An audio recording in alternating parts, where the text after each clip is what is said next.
the Gambia. So thank you for joining us. So I want to thank all of the PBC members and the briefers for their, and all of you, our special guests today, for your continued flexibility in using this virtual format. I want to thank the PBC members for their really continued high level of engagement during this very busy month. So there's just a few rules of housekeeping that I need to remind everyone that as this would normally be webcast as an open meeting of the Peace Building Commission, we will be recording the meeting and posting the video on the PBSO website for interested observers. Also, I remind, as if it's possible, for all participants, not necessarily for the briefers, but all participants to sign in with their name and mission affiliation to keep and to allow us to identify you. And also, I ask everyone to keep your microphone on mute when you're not speaking. That makes for better sound quality for everyone. So thank you, dear colleagues, excellencies. I want to welcome you again. And the meeting will focus today. It is really very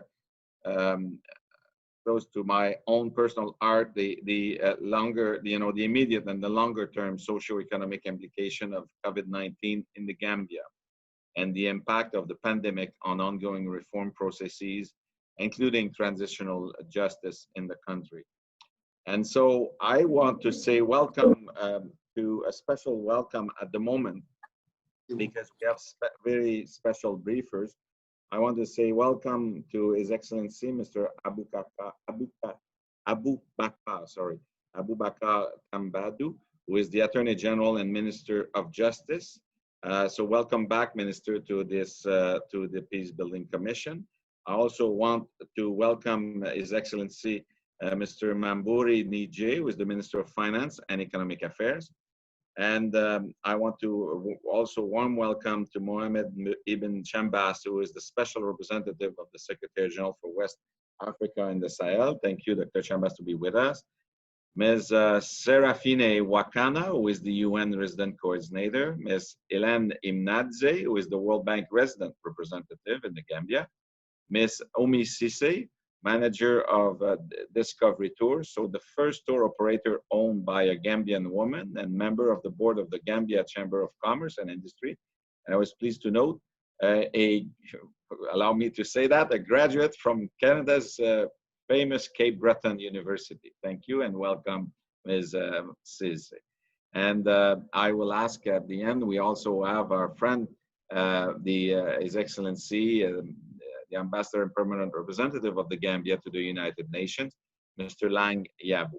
So before I ask all of the briefers to present their brief, and before we go to the floors for the member states, I'll ask you a special permission to actually just ask the Minister of Canada, the Minister of Foreign Affairs from Canada, to say a few words as part of our chairmanship a bit. I would say, yes, I know I stretch a little bit the role of chairmanship on this one for this, to allow my boss to speak. But I think we are all honored to have 3 ministers today with us. And the relationship between the Gambia and Canada is very special. And the Minister of Foreign Affairs wanted to make sure to attend a portion of this briefing, and we'll say a few words to complete my introduction. So, Minister Champagne, you have the floor. Merci, Marc-André. Bon matin, tout le monde. Thank you, everyone, and thank you for allowing me to speak to you, dear colleagues, from New York as well, like many of you. It's a real honor. And first of all, let me say thank you to the Peace Building Commission. Thank you, Marc-André, for your chairmanship. And I wanted to say a word first to the permanent representative of the Gambia, my dear friend, the Minister of Justice and Attorney General of the Gambia. We met just before COVID when we could, but it's good to see you on my screen, even if it's on a virtual basis. As a lawyer, I must say that I admire what the Gambia is standing for today. And we're very pleased to be with you. And as well, the Minister of Finance and Economic Affairs. That's the first time I have the opportunity to talk to you, Minister, but it's great. And I did speak to the Minister of Foreign Affairs, Mamadou just last week, where we reviewed, obviously, the impact of COVID, not only on the Gambia, but on the region, and how, in my view, what started as a health crisis could easily turn into a food or / economic crisis and lead to a humanitarian crisis, so that we all have a duty to act as the world to support our friends from the Gambia. So again, thank you, Marc-André, for the kind introduction. Excellency, distinguished colleagues, obviously very much a pleasure for me to take part in this year's first Peace Building Commission meeting of the Gambia. I must say, to Marc-André's defense, that I invited myself to the meeting, because when he said it was about the Gambia, I took the privilege to join you this morning, not only because the meeting was happening as I was in New York, but I think the Minister of Justice would agree. We have been with you, Minister, along the way, and we want to continue to be with you along the way, the journey of Gambia towards this transition, and very pleased to be joining.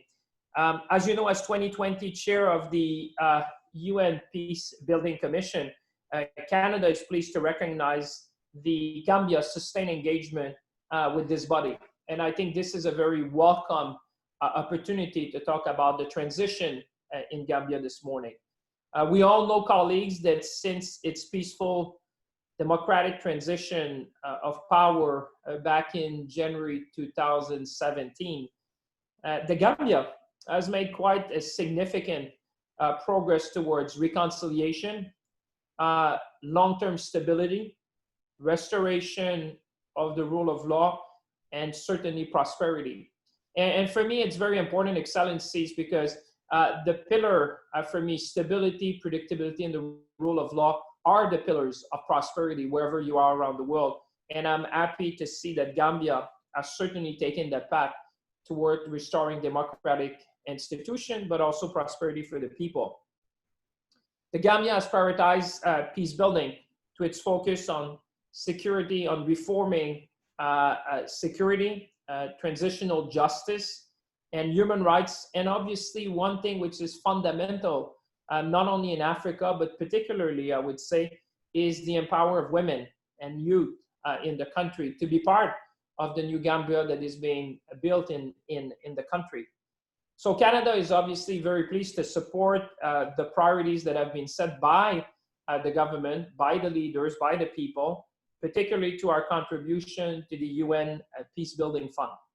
We will also continue to support organizations such as l'Association du 20 Juillet and obviously the African Centers for Disease Control and Prevention. I would say, I think I speak on behalf of all of us, we're glad to see that the Gambia stability is definitely rooted in its commitment to democratic reform, especially in the lead up to the constitutional referendum and the presidential elections. In that regard, we're very pleased as Canada to continue to support the Gambia's important transitional justice efforts, including the Truth, Reconciliation, and obviously Reparations Commission. I could not finish my remark this morning without saying a word about COVID, which is obviously affecting all of us, but particularly our friends in the African continent. It is impossible to talk about peace, stability, and reconciliation without saying something about the current state of the COVID-19 pandemic and its effects on many countries, including obviously the Gambia. Indeed, COVID-19 is threatening to exacerbate existing pressures on the Gambia's long-term prosperity. And this is true, colleagues, to a number of foreign ministers I had the chance to speak around the world, but particularly in Africa, in the Caribbean, and the Pacific Islands, where many of them rely on tourism, on remittances, on the extraction of natural resources, which all have gone down, which is putting enormous pressure on getting the currency. And the Minister of Finance, I'm sure, will nod to get the currency needed to buy the medical equipment and also to buy the fuel to import the food. So this is really serious. And that's why Canada has been working together with our African partner, particularly the President of the Commission of the African Union, to somehow help prevent, detect, and respond to the COVID crisis in the 54 states in Africa in particular. We know that the health crisis often amplify also existing inequalities and somehow could threaten even all the progress we've made over a decade in the SDGs. And we need to make sure we act together to prevent that. That's why we must respond to the pandemic with a particular focus on human security, youth, and gender equality. I would say it's probably also essential for the international community to support the Gambia's effort to address the socio-economic effects of containment measures so as to ensure a sustainable economic growth and long-term resilience. There's no doubt that when people talk about social distancing, when you talk about the African context, you have to be mindful of the reality on the ground and what you're asking people to do. To that end, we were very pleased to announce recently close to $1 billion in additional funding to the IMF to provide interest-free loans to countries like the Gambia. So our focus, colleagues, will continue to be on economic security, grounded in equality, and essential to long-lasting peace in the Gambia. And this is going to be central to the tenet of Canada's UN Security Council bid, something for which we will be a strong advocate.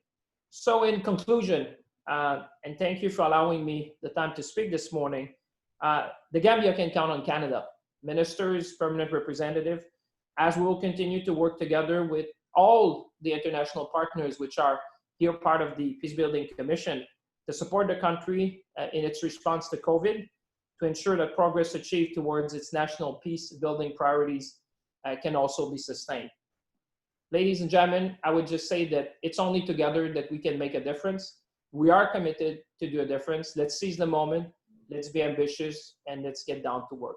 With that, Monsieur l'Ambassadeur, je vous passerai la parole. Merci à tout le monde de m'avoir accepté ce matin dans votre réunion importante. Merci tout le monde. Monsieur le Ministre, thank you very much, Mr. Minister. And now, and I thank my colleagues to allow this little, I know it's not the usual way that we proceed, but the Minister couldn't be part of the member state expressing. So most of the time, I actually don't exercise Canada's member states the comments because the meetings are always often go off time. So I just thank you for allowing me to do this morning. So thank you, Minister, and thanks everyone. Now I give the floor to His Excellency Mr. Abubakar Tambadou, who is the Attorney General and the Minister of Justice. And so welcome back, as I said, to the Peace Building Commission, Minister Tambadou, and I want you to be the first briefer on this we're all anticipating a lot, this great discussion, and with great enthusiasm, the discussion we'll have on your country this morning. So thank you, Minister, for being there. Minister Tambadou, you have the floor. Thank you very much, Ambassador.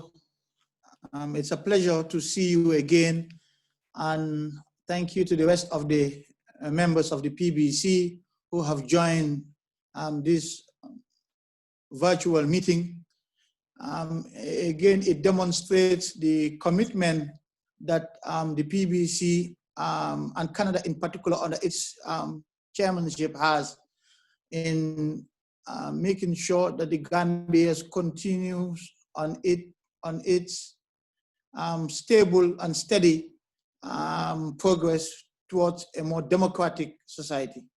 I would particularly like to thank the Honorable Minister of Foreign Affairs of Canada, my friend, Minister Champagne, whom I met in Addis Ababa right before COVID.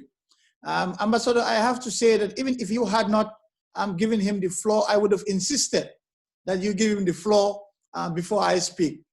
So thank you very much for that. And it's a pleasure again to see you. And you are right, Honorable Minister.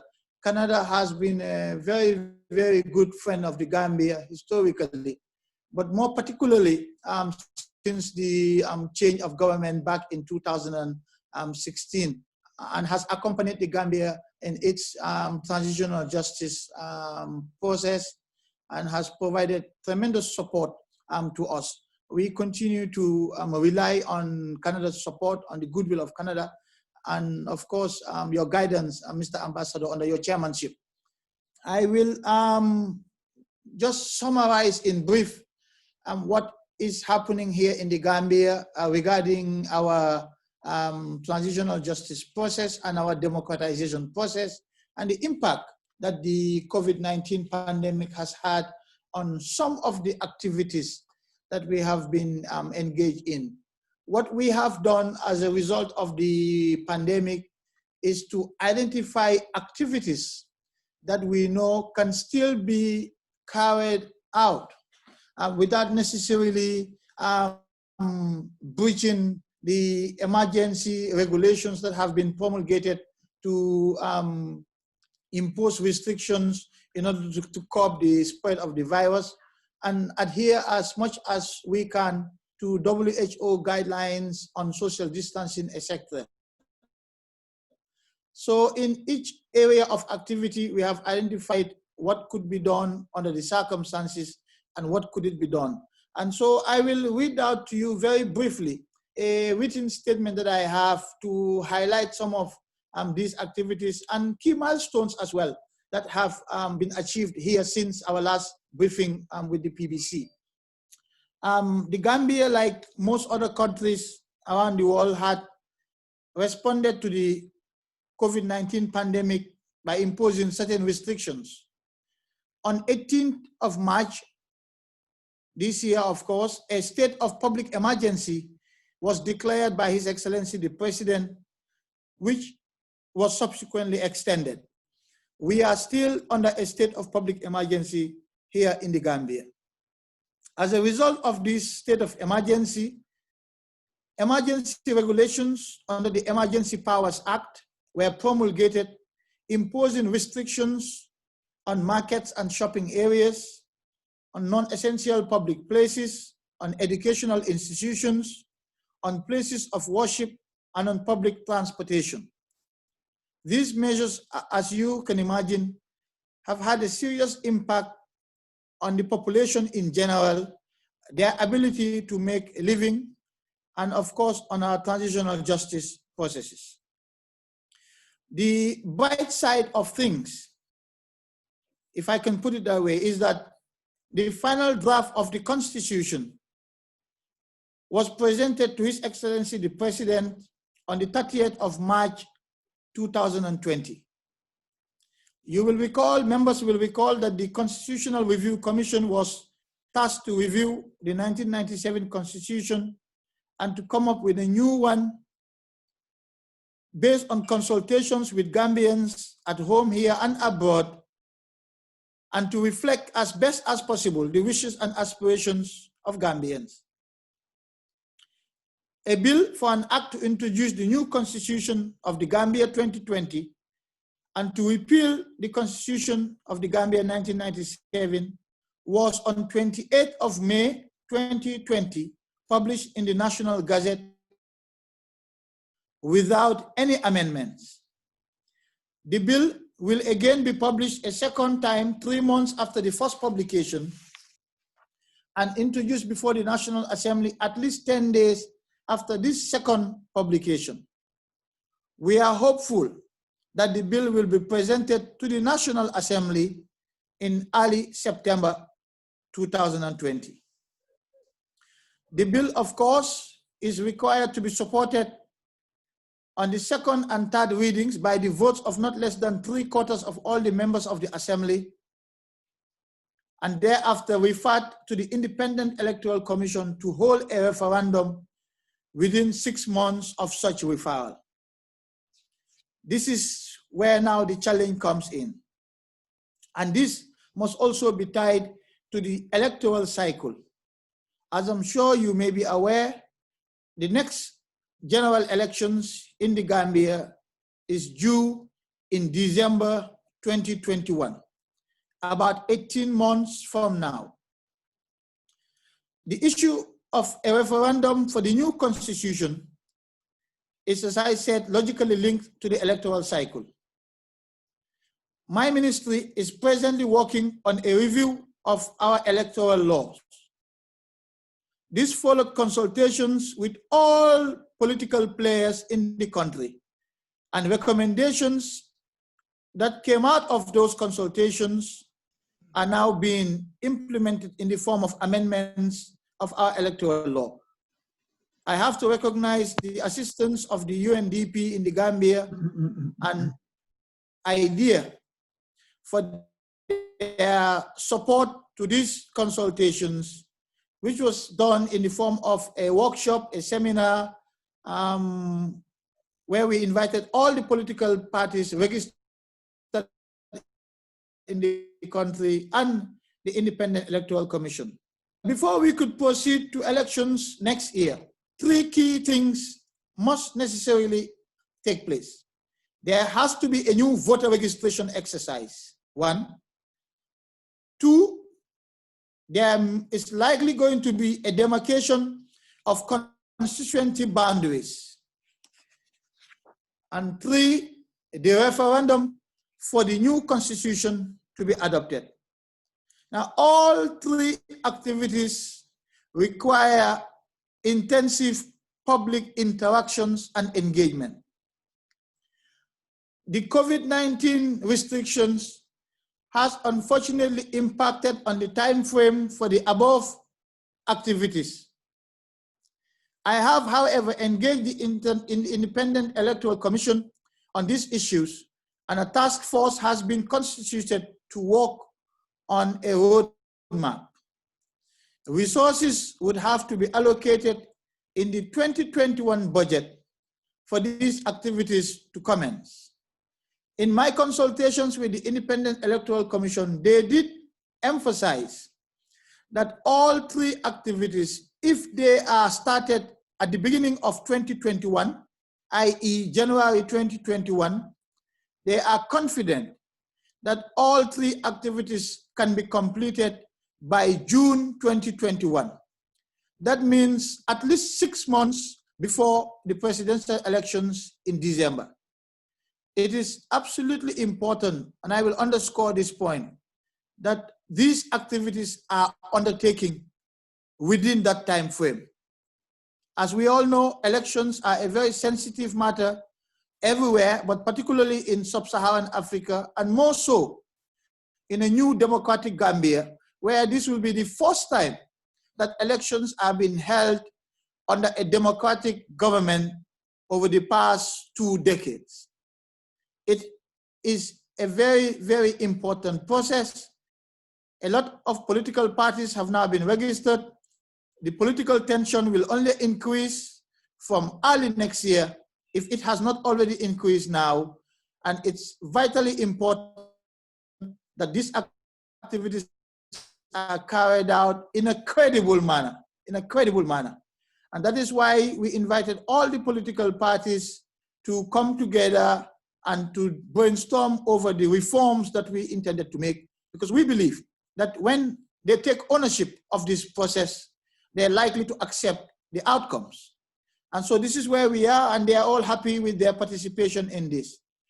But it appears, given the current situation of COVID, that these activities will likely start in January 2021, and that the Honorable Minister of Finance, who was part of my consultations with the Independent Electoral Commission, will have to factor these activities in next year's budget.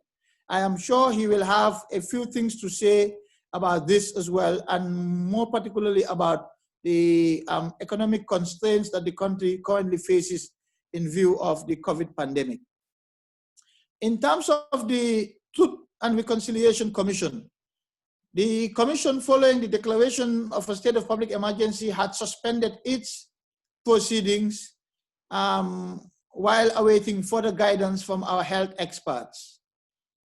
Very recently, I believe on Monday, rather last Monday, the commission had resumed its sittings, of course, maintaining guidelines and protocols on social distancing, etc.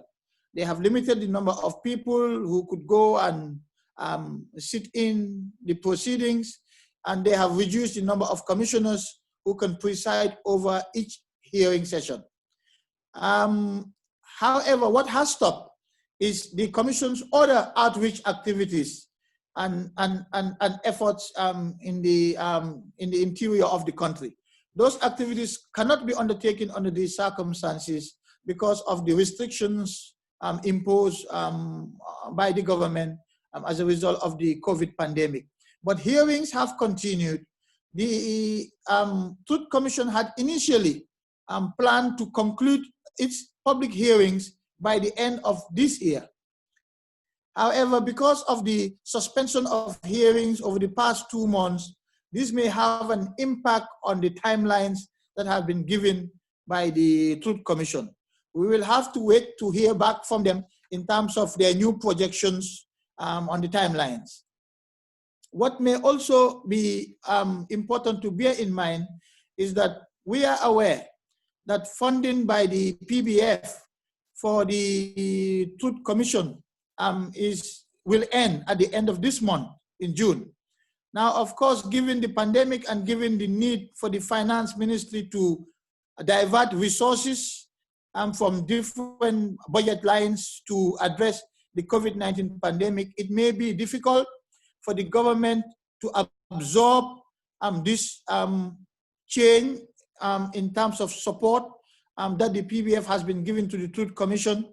And so we would like to explore how it may be possible to use any funds that were outstanding which were not spent as a result of the COVID pandemic to see how the support could be provided or further provided to the Truth Commission, at least for the next few months, while the Finance Ministry reassesses its own budgetary challenges.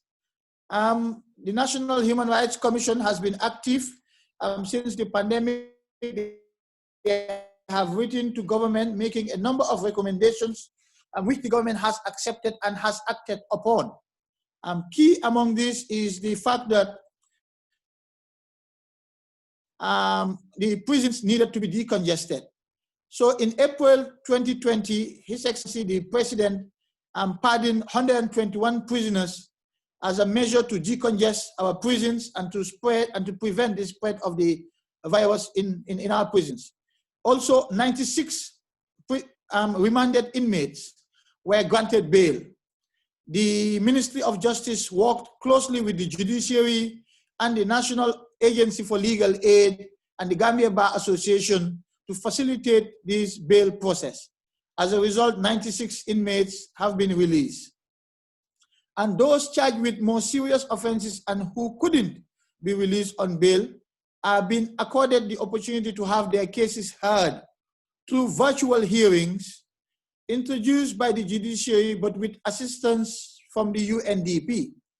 The UNDP has worked very closely with the Gambia's judiciary and the Ministry of Justice to pilot a scheme or to pilot virtual hearings in court cases. This has kicked off very well, and hearings continue, at least in the case of those who are still in custody and who are facing criminal charges. Of course, the implications of the released prisoners into the communities will pose another challenge going forward. But these are challenges that we will have to deal with as they arise, although we envisage that taking them back into the communities could be problematic, particularly with those who are fortunate enough not to have served a long time in prison, but who have been lucky to be released as a result of the need to address the decongestion of our prisons as a result of the COVID. Now, the biggest challenge, really, and this is the final wrap-up point, and then, of course, I will be happy to address any specific questions or queries members of the Commission may have. The biggest challenge remains the security sector reform. Even though there have been some modest progress. For example, a draft security sector work plan has been prepared for 2020. The plan was discussed with the International Advisory Group and the Office of National Security. The low-cost plan consists of activities that could be implemented during the COVID pandemic without infringing, of course, bear in mind social distancing protocols and guidelines. what we have done is to identify no cost or low cost activities that could still be pursued under the current circumstances. And we've had to reprioritize and rearrange those activities in order to get the process going without necessarily having to wait, because we don't know when this pandemic is going to end, and the security sector reform really needs an impetus to see some real tangible progress.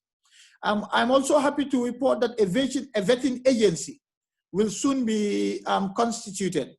A draft cabinet paper on the subject will be presented to cabinet for approval. The paper will be sponsored by the Ministries of Justice and Defense. Upon approval by cabinet, the Personnel Management Office of the government will be directed to commence the process of recruitment for the agency. And this agency is important to identify the vetters who are going to vet members of the security services and identify those who should be removed for one reason or another. Downsizing has been a key recommendation of the TAM team. There's a technical assessment mission by the UN, which came recently to the Gambia. And it's a reality that we have to deal with. But in order to do so fairly, objectively, impartially, we need first to get a team of vetters who are themselves suitable to vet the others. So this vetting agency will soon be constituted with support from the European Union, the DCAF project, and we hope that they should get to work pretty soon, most likely towards the end of this year.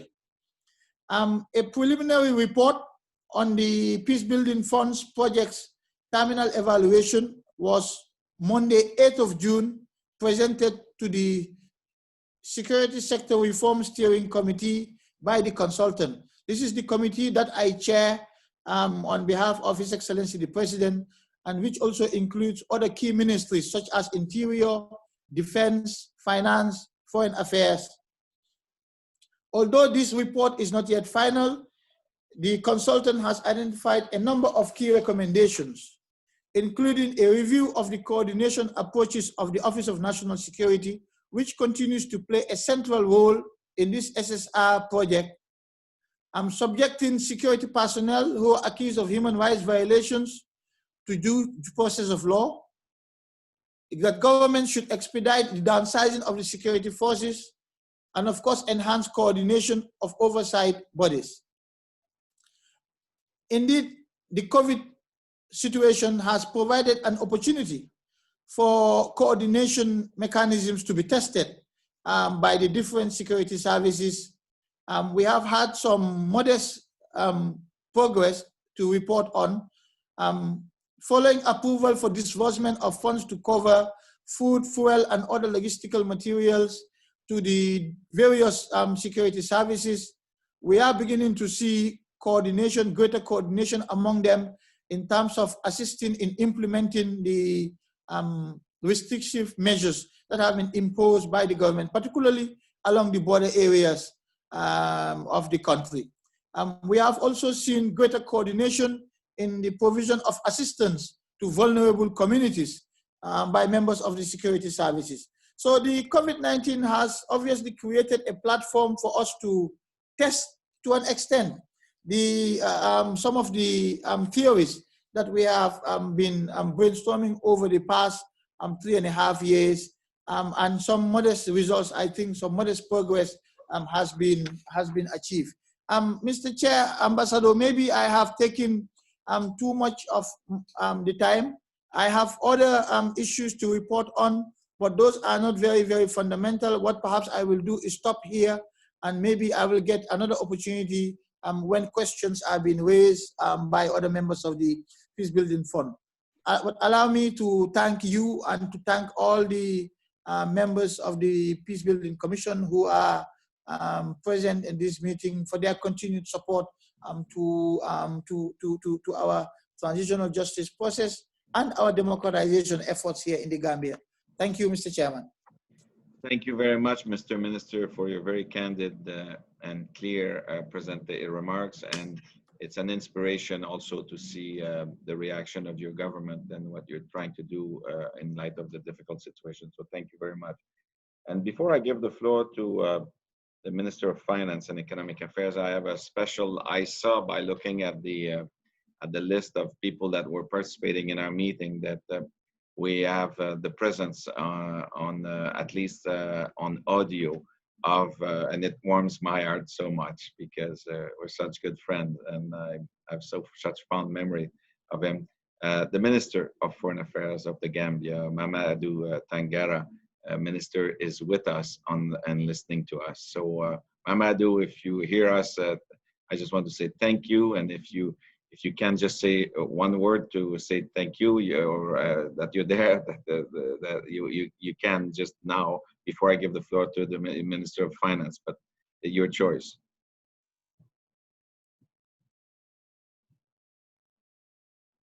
It's fine. So I'll give you the floor to your Minister of Finance, but I want to thank you for being there, Mamadou. So I now give the floor to Mamburi Nije, who is the Honorable Minister of Finance of the Gambia. Minister, you have the floor, and thanks for being with us, and thanks for engaging with the Peace Building Commission. Thank you very much. Thank you very much, Mr. Chair. Can you hear me? Yes, we can hear you very well, Minister. Thank you. Thank you very much. Please allow me to go through the normal protocol and salutation. Your Excellency, the Chair of the Peace Building Commission, the Honorable Attorney General and Minister of Justice of the Gambia, Your Excellency, the Foreign Minister of Canada, the Foreign Minister of Gambia, Your Excellency, the Special Representative of the United Nations Secretary General for West Africa and the Sahel, Your Excellency, the United Nations Resident Coordinator in the Gambia, Your Excellency, the Gambia Permanent Representative to the UN, distinguished women business leader representing the Gambia private sector, distinguished ladies and gentlemen, all protocols respectfully observed. It is always an honor, and it gives me a great pleasure to once again engage, network within our international colleagues to discuss and reach meaningful conclusions on matters of great importance to the Gambia.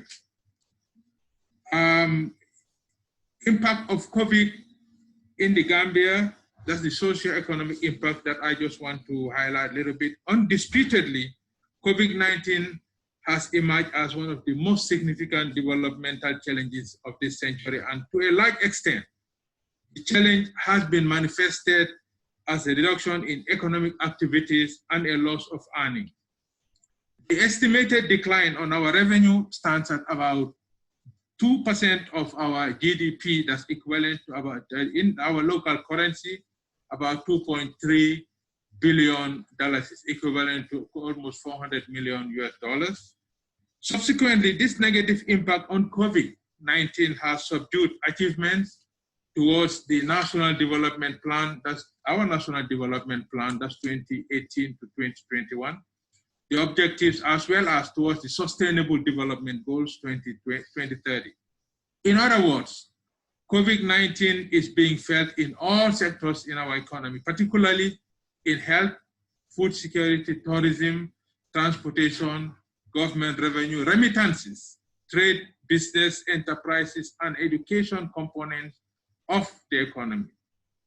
In a nutshell, and when assessed for progress towards achieving our National Development Plan, one will observe that COVID-19 has disseminated the 100% on-track record registered by tourism in 2018. By the same token, the pandemic has also deepened the troubles on the social and youth sectors, two sectors that as recent as 2018 were already struggling to make progress towards achieving our medium-term development goals as well as the Sustainable Development Goals. It is also a fact that the spread of the virus has resulted in a cycle of supplies and demand shocks, where physical distancing led to decreased labor demands, which in turn led to aggregated loss of income for goods and labor services and a loss of income. Ultimately, this led to the shutdown of suppliers, which also lowers consumption and by extension, suppress aggregate demand. The productivity of workers in the formal sector also expected to take a hit, and very few have access to fast and reliable internet. In addition to power outages, this has made working from home very difficult. As you can see, you can work at home. I have to really come to the office. Also, the foreign minister and the justice minister. The productivity of workers in the formal sector is also expected to take. In addition to the power stage, this has made life very difficult to work from home. The case is also similar for education, where homeschooling is also saddled by inadequate access to internet, as well as inadequate ITC infrastructure conducive to online teaching and learning. The reduced economic activities and decline remittances associated with COVID-19 will also diminish government taxes revenue as well as foreign exchange earnings. This has an implication for the provision of social protection and basic services by government, progress towards achieving the national development goal, and by extension, community services and peace building. Mr. Chair, please allow me just to highlight just few on the impact on the Gambia's peace building process.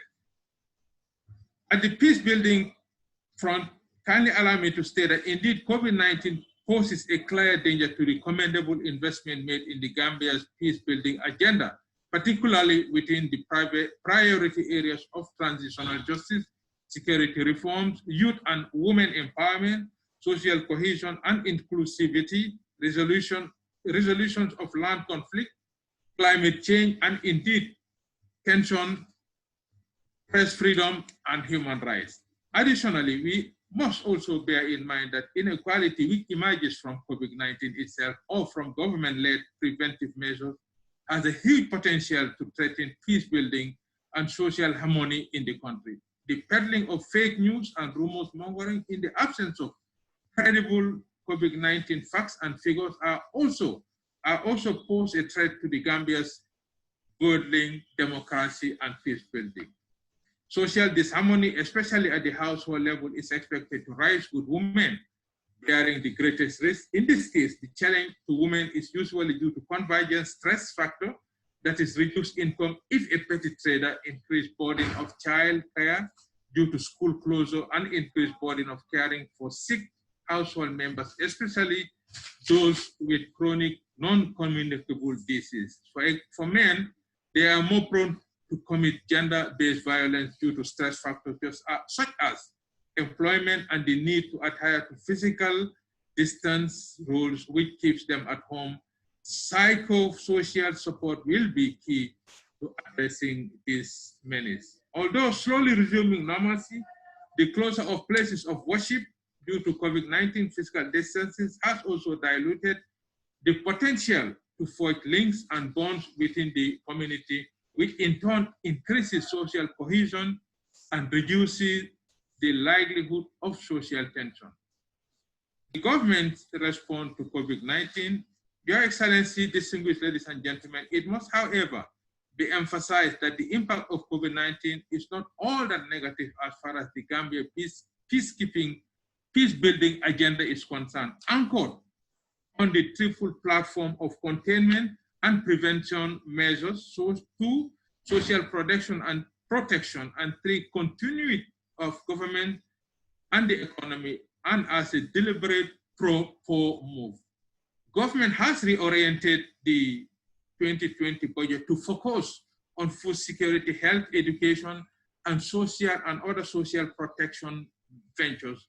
Key among those are the food aid distribution and the procurement of COVID-related medical items. Significant achievements have been registered with regards to access to the courts during the COVID-19 period, the maintenance of human rights, and the congestion of which the Attorney General already mentioned. Presently, a preliminary assessment has revealed that $1.2 billion of our local resources have been released to the Ministry of Health, purposely for COVID-19 activities by the government of the Gambia. The Ministry of Finance and Economic Affairs also forged meaningful partnership with development partners such as the UNDP, undertake several COVID-19 related assessment studies aimed at evidence-based policy response. This occurred within the framework of a wider UN support to the Gambia in terms of coordination, case management, logistics, and safety, epidemiological and laboratory surveillance, risk communication, and other social mobilization, psychosocial care, and support.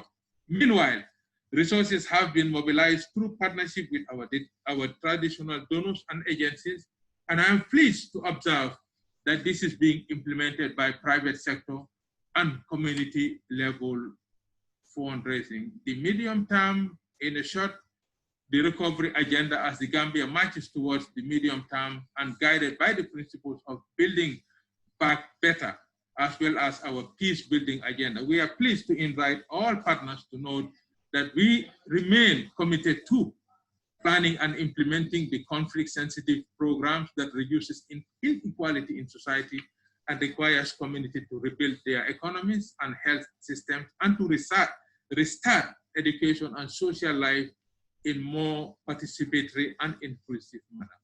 Secure funds for economic stimulus and job creation to the private sector, including MSMEs, and facilitate a multi-purpose financial suite featuring example, business development services, a moratorium on loan repayment, low-cost mobile money. Repurpose businesses towards COVID-19 related opportunities existing in manufacturing, agriculture, and ICT. Support technology, take up in government and business establishment, pursue the security sector reform through the use of innovative means of community and security personnel engagement, retool our youth population to harness benefits envisaged in a form of population dividend. However, it is worth to note that a segment that would be difficult to deal with in the Gambia is the Gambia Technical Training Institute, GTTI, and other technical vocational training TVEC institution. Due to the hands-on or some of their programs, it would be a challenge to effectively and efficiently undertake remote teaching and learning. In conclusion, Your Excellency, Mr. Chair, distinguished ladies and gentlemen, I would like to thank the Peace Building Commission for this opportunity and indeed for all the support rendered to the Gambia. This I do in the name of His Excellency, the President of the Republic of the Gambia, President Adama Barrow, and in the name of the government and the people of the Gambia. I sincerely and respectfully thank you all for your attention.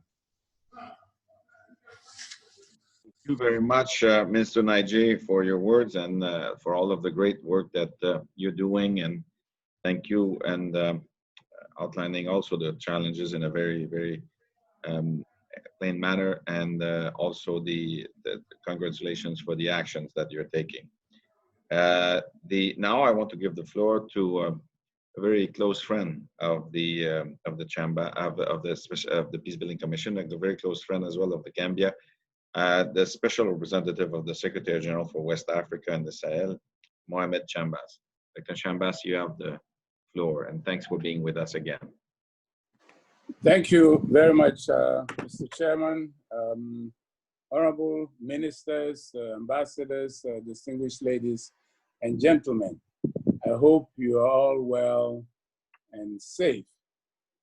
While the focus of this meeting is on the socioeconomic impact of COVID-19 on the Gambia, I have been asked to speak more broadly about the implications for political developments in the country, including ongoing reform processes.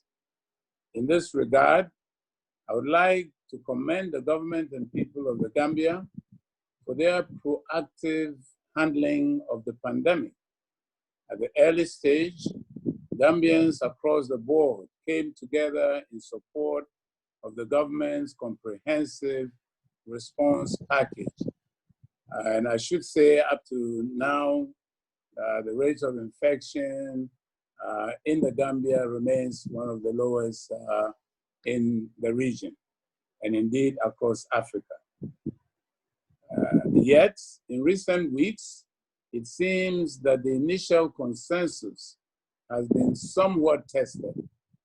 There are reports of political parties launching separate COVID-19 relief efforts. the more harmonized the political response, the greater the public trust, and the more effective the solutions to the crisis. That is an important message that I would like to stress to countries across the region. The constitutional review process, as we have been informed, has progressed very well, but so also the Truth and Reconciliation Committee. As might be expected, many of the Gambia's reform processes were hampered due to the pandemic. It is therefore a very positive development that the TRRC on 29 April submitted its interim report. And I'm delighted that the Commission's hearings have now resumed with special arrangements for COVID-19 social distancing measures, as indeed Honorable Tambadou has informed us. I'm also encouraged by the steady progress of the constitutional review process. The publication of the final draft constitution in the official gazette marks an important step forward.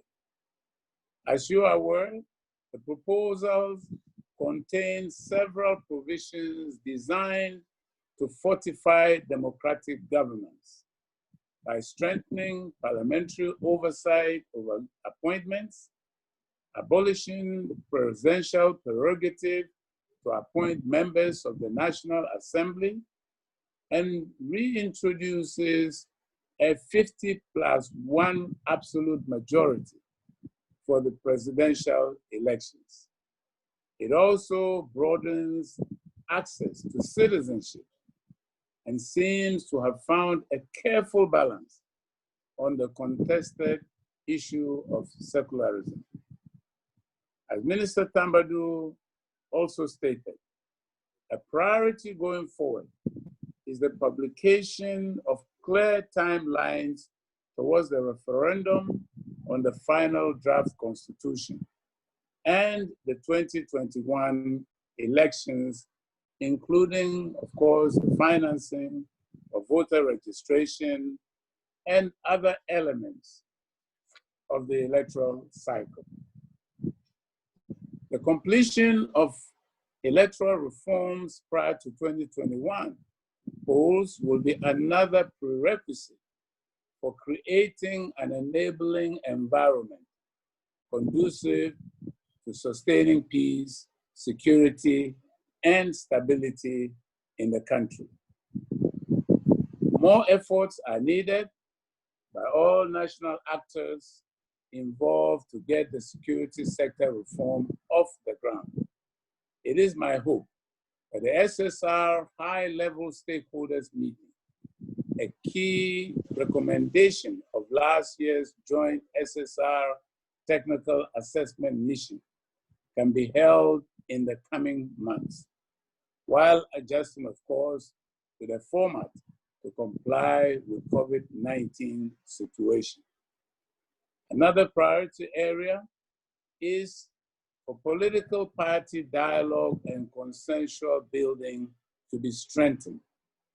Fortunately, the Gambia can build on the foundations of the country's collaborative leadership and dialogue series, the first of which I personally attended with His Excellency, the President and his cabinet, and also on the country's inter-party committee, which brings all political actors together in one forum to foster dialogue.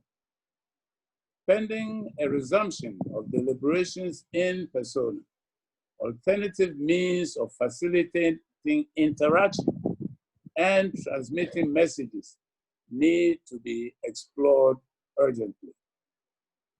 I've remained in contact with His Excellency Adama Barrow, President of the Gambia, in order to express the United Nations support, both in terms of tackling the health crisis, but also to assure of our willingness to continue to accompany the Gambia to see the various reforms to conclusion. The Gambia is at a critical junction. There is no time for gains to be lost, and the Peace Building Commission's support is and will still be vital in this regard. I am pleased that the Peace Building Fund has been able to support the government's building priorities since 2017, and a total of $16 million has been invested so far, and continues to be a close partner, building support in transitional justice, youth and women empowerment, good governance, rule of law, land disputes, and climate security. I note that the flexibility of the Peace Building Fund has enabled the reprogramming of some projects to address COVID-19 related issues, insofar as they exacerbate tensions within communities. In closing, Your Excellencies, ladies and gentlemen, I would like to reiterate that as much as we are committed to addressing the immediate socio-economic impact of COVID-19 in the Gambia, we must not lose sight of the political and reform processes that form an essential part of the peace-building agenda. It is my expectation that we can take another look at inter-party committee and inter-party dialogue in the coming months as we prepare, especially for general elections, presidential elections in particular, in 2021. I look forward to our joint efforts on this in support of the government and the people of the Gambia, and I thank you very much for your kind attention. Very, very much for being with us again. Dr. Chambas, your leadership in the region is very well appreciated, and thanks for your comments today.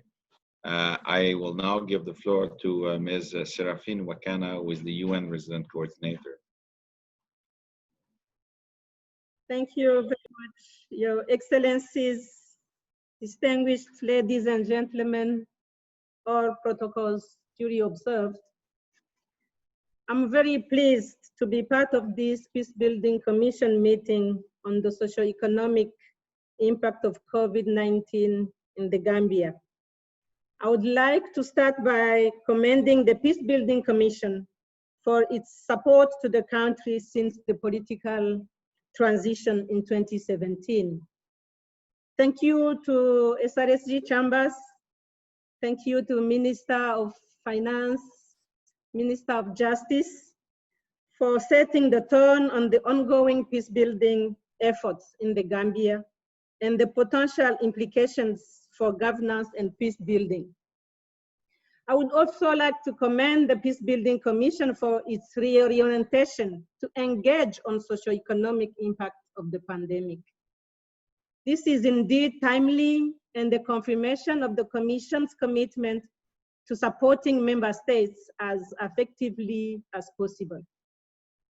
The 16 million US dollar approved so far from the Peace Building Fund has benefited different sectors and priorities areas of the country, from transitional reforms to youth empowerment to reintegration of returning migrants and to climate change, to name a few, thus contributing to the gains being made in attainment of the government's development aspirations, the SDGs and the 2030 Agenda. We are indeed in those times as the COVID pandemic threatens to erode the gains made in achieving sustainable development. Since the beginning of the pandemic, government development partners, including bilateral partners, multilateral partners, IFIs, CSOs, private sector, and private citizens, have all risen to the occasion to support the government of the Gambia in its fight against the COVID pandemic. While compared to other countries, the Gambia has a limited number of cases with a total of 28 cases and only 1 death as of today. The socioeconomic impact of the pandemic on the citizenry is, however, unmeasurable. The Gambia is a developing country with about 48% of the population living in poverty, thus relying heavily on daily economic activities to sustain their livelihood. The preventive measures taken to curb the spread of the virus has therefore given rise to significant socioeconomic issues that have short, medium, and long-term implications. These implications could also undermine social cohesion and gains of the democratic transition. With the pandemic being primarily a health crisis and the emphasis rightly on saving lives, the UN country team has partnered with government to provide support in major response areas. The UN's crisis management team has been working in tandem with the government National Health Emergency Committee to respond to the pandemic. However, the country team support to government in the fight against the pandemic goes beyond the immediate health response. The UN system in the Gambia has responded by setting up a UN COVID-19 response structure. The structure mirrors the government's national response plan covering different areas, including health response, social services response, socio-economic response and recovery, and risk communication and community engagement. In the health response, the UN has supported the delivery of life-saving equipment and protective medical gear, lab strengthening, and the establishment of regional isolation centers. Through the new UN MPTF support, 2 treatment centers are going to be built by the UN. The UN has supported with training on WASH and the provision of hand washing stations in public places, such as government offices, to support the recommended hygiene practices. The UN has also provided training to frontline workers and supported the enhancement of health and humanitarian border management to support preparedness and response at ports of entry. In Gambia, 1 million children are affected by COVID-19. The UN, working with the Ministry of Education on distance learning programs, has reached to 674 and 300 children with lessons via televisions and radio. The UN is now contributing to the reopening of facilities that were closed during the crisis and are being progressively opened, including schools, mosques, markets, to limit the spread of the virus. Distinguished ladies and gentlemen, with a dedicated group for socio-economic response and recovery, the UN, in collaboration with the government, has conducted rapid assessments of the pandemic's impact on various sectors, including tourism, education, trade, and development of a socio-economic study on the impact of COVID, which will inform the development of countries' socio-economic response. In addition, the UN is supporting the government in establishing a secretariat to reprioritize the National Development Plan in the face of COVID-19 to ensure national development advancement remains at the forefront of the government agenda. On rule of law, the Gambia started last week the first in history virtual court hearings supported by the UN as part of the COVID-19 response to decongest the remand wing of the prisons. Additional support is also provided to prison services in partnership with the private sector. Furthermore, the UN system supported sensitization efforts nationwide as well as developed social media messaging for dissemination to various social media platforms on the importance of the use of the right language when referring to persons who have acquired COVID-19, so as not to perpetuate stigma and discrimination as a result of the COVID-19. Moving forward, in building back better, the country would require support in helping people to cope with adversity through social protection and provision of basic services, protecting jobs, supporting MSMEs and informal sector workers, especially in tourism, which is one of the hardest hit by the pandemic.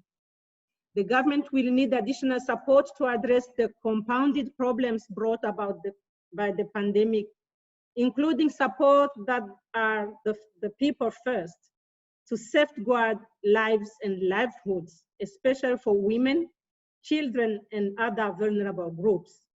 In addition, measures to protect the operations of small and medium-sized enterprises, the backbone of the economy, through tax breaks, loan guarantees, and other measures will go a long way towards cushioning the negative socio-economic effects of the pandemic in the Gambia.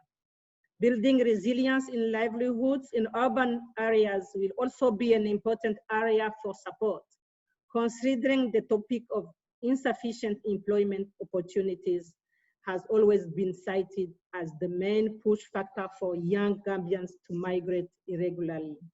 In conclusion, the country team in the Gambia remains committed to supporting the government's COVID-19 national response in a coherent and collaborative manner that strengthens the health and socio-economic nexus for sustainable peace and development. I want to thank the Peace Building Commission for hosting this important meeting and for its continued support to the Gambia amidst the COVID-19 crisis. And I thank you all for your kind attention. Thank you very much. Thank you very much, Madam Wakana. Thanks for being there. And I now know that my minister has to leave for. He's already late for an engagement. He had at 11. So I just want to say thank you, Mr. Champagne, to be with us, and merci beaucoup. Thank you. I will give the floor now to. It's with great pride and pleasure that I give the floor to Madam Umi Sisa, who is the manager of Discovery Tours, the first tour operator owned by a Gambian woman, and also a graduate of Great Britain University. So, Madam Sisa, you have the floor. Thank you very much, Your Excellency.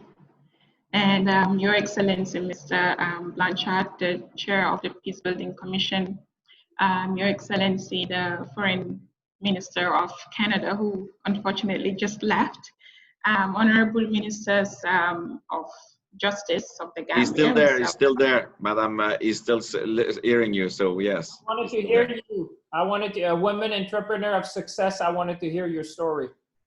Great, and I studied in Canada as well. That's my second home, so I'm really, really honored to be here and speaking to you. I wanted to listen. I'll be late for the next thing. Anyway, we've been late for 4 years, so it won't make a difference, you know, so it's great. I'm honored. I'm honored. Honorable Minister of Finance and Economic Affairs of the Gambia and distinguished participants, all protocols respectfully observed. I'm sending you all very warm greetings from the smiling coast of Africa, the Gambia. And due to limitations of the time I'm allocated, and just to make sure the Honorable Minister Champagne would, you know, spare me a few more minutes, I'll just delve right into the topic. So I've been invited, I'm humbly honored to be here today with you all.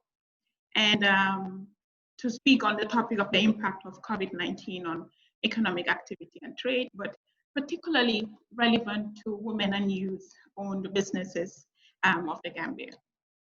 The pandemic has obviously disrupted the global economy and impacted on countries in various forms, including the Gambia.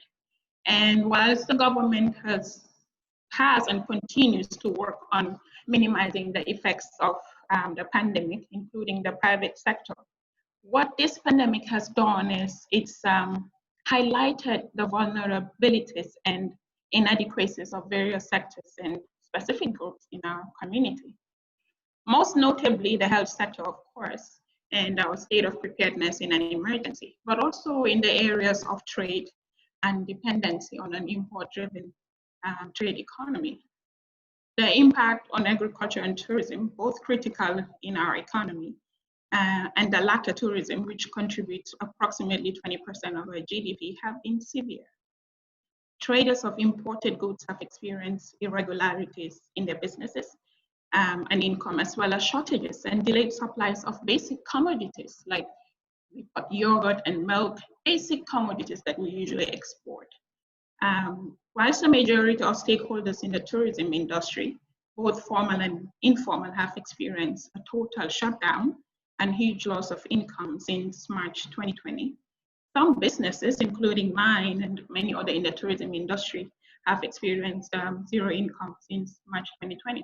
And you'll excuse me that I'm using tourism as a reference, but it's one of the worst affected, and it's an industry that I'm in as well. So, and the unpredictability of the tourism industry, a sector that is already highly seasonal in the Gambia, with basically only 6 months of full operation, in cases where no significant incident provokes its erratic nature, like Ebola or any other global eruptions that would severely affect our industry. It's one of the worst affected by COVID.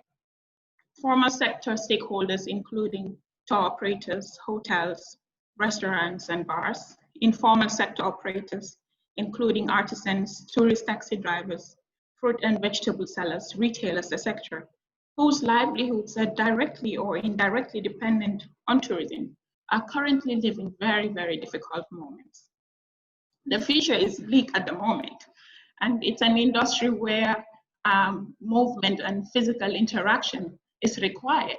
So because of the protocol that we have to observe with regards to this, this pandemic, most activities have come to a standstill. The future is bleak, and at the moment, the success of the upcoming season, beginning October usually, is unpredictable. So my take now is that I'd recommend that whilst we wait for what unravels come next season, we work on product developments in order to adapt to whatever the new normal would be in the world of travel and tourism.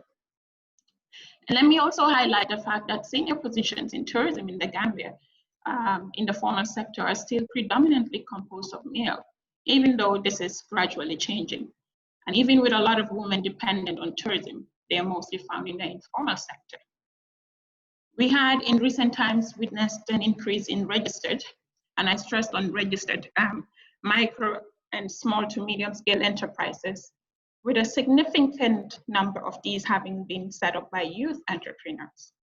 Now, with so many virgin businesses still in the setup phase when the pandemic emerged, low liquidity and inadequate to no working capital, and not having established diverse market segments, it's a grim outlook at the moment. Limited access to finance and the lack of capital funds debilitates the success and growth of these women and youth-owned businesses and entrepreneurs. And a huge number of women are still in the informal sector. A lot of Gambian women also engage in cross-border trade, and they're in the informal sector. And due to economic roadblocks and bureaucracy for these women in the informal sector, they have chosen to remain in the informal sector because it just takes a lot to transition from the informal to the informal sector. So they would rather not bother. And so microfinance facilities are naturally limited. So as well, so access to loans right now during this pandemic, in addition to collateral requirements and funding, are almost unachievable. I'm also a board director at the Gambia Chamber of Commerce as well. And I'd also like to take the opportunity to thank the UNDP for the support that they've provided and the collaboration with the Gambia Chamber of Commerce, as well as government for their cooperation with the initiatives we brought up, because the Chamber of Commerce did set up a telethon in order to engage in a fundraising to support the government's efforts in fighting the pandemic. So a very recent study by the Chamber concluded that 81% of respondents in the MSME category, with majority youth and approximately 43% of these respondents being women, stated they were likely to experience liquidity crisis within the next 3 months as a result of the impact of COVID, coupled with other limiting economic factors they were previously experiencing. In addition to the imposed scale down of their businesses, other expected outcomes were partial or total loss of jobs or income. Ultimately, about 33% stated they were unlikely to survive in the next 3 months, while 28% unlikely to survive in the next 4 to 6 months as a result of COVID-19. Whilst a lot of effort is being asserted by interest parties and civil society groups to change the narrative of limited representation of women in youth in the political arena and policy formulation for matters that directly affect the lives and livelihoods of women and youth. I mean, this is changing, but I do believe that we need more representation of women and youth in these sectors. For youth and businesses in other social development engagements, the value of mentoring and shadowing, in my opinion, cannot be overemphasized, because this could lead to success of these startup businesses. So looking at the future and long-term developments, it will be difficult to accomplish significant national development in the absence of securities in the areas of health, economic activity, politics, and inclusiveness of Gambian youth in policy making and empowerment. And this is where the intervention of government is imperative in providing support and stimulus to these severely affected industries during these times. And whilst it may not be the ultimate and independent answer to accomplishing the securities I just mentioned, stable economic activity and a more conducive business environment in the Gambia will pave the way for reduced migration, of course, through the creation of more employment opportunities, political stability, social cohesion, and better health infrastructure through foreign investments as well. So an important lesson learned from this pandemic is the need to develop our local tourism, domestic tourism product.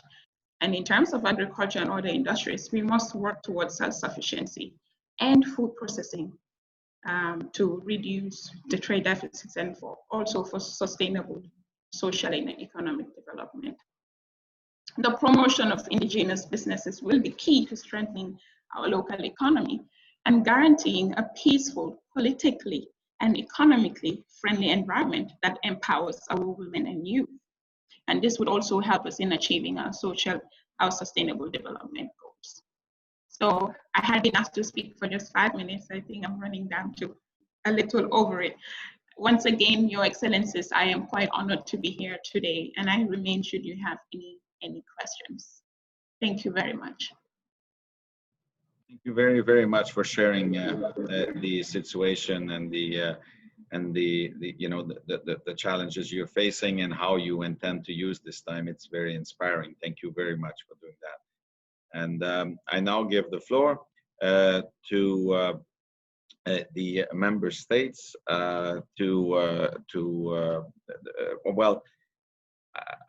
sorry, just before we go to member states, I just want to inquire with Lang, the ambassador and permanent representative of the Gambia. Ambassador Yabu, do you want to speak now or at the end? It's your choice. Well, I think I can speak now. Yes, please do so. I invite you to speak. I'm sorry it was not clear in my notes. So thank you very much, and you're welcome to speak now. And the floor is your, Ambassador Yabu.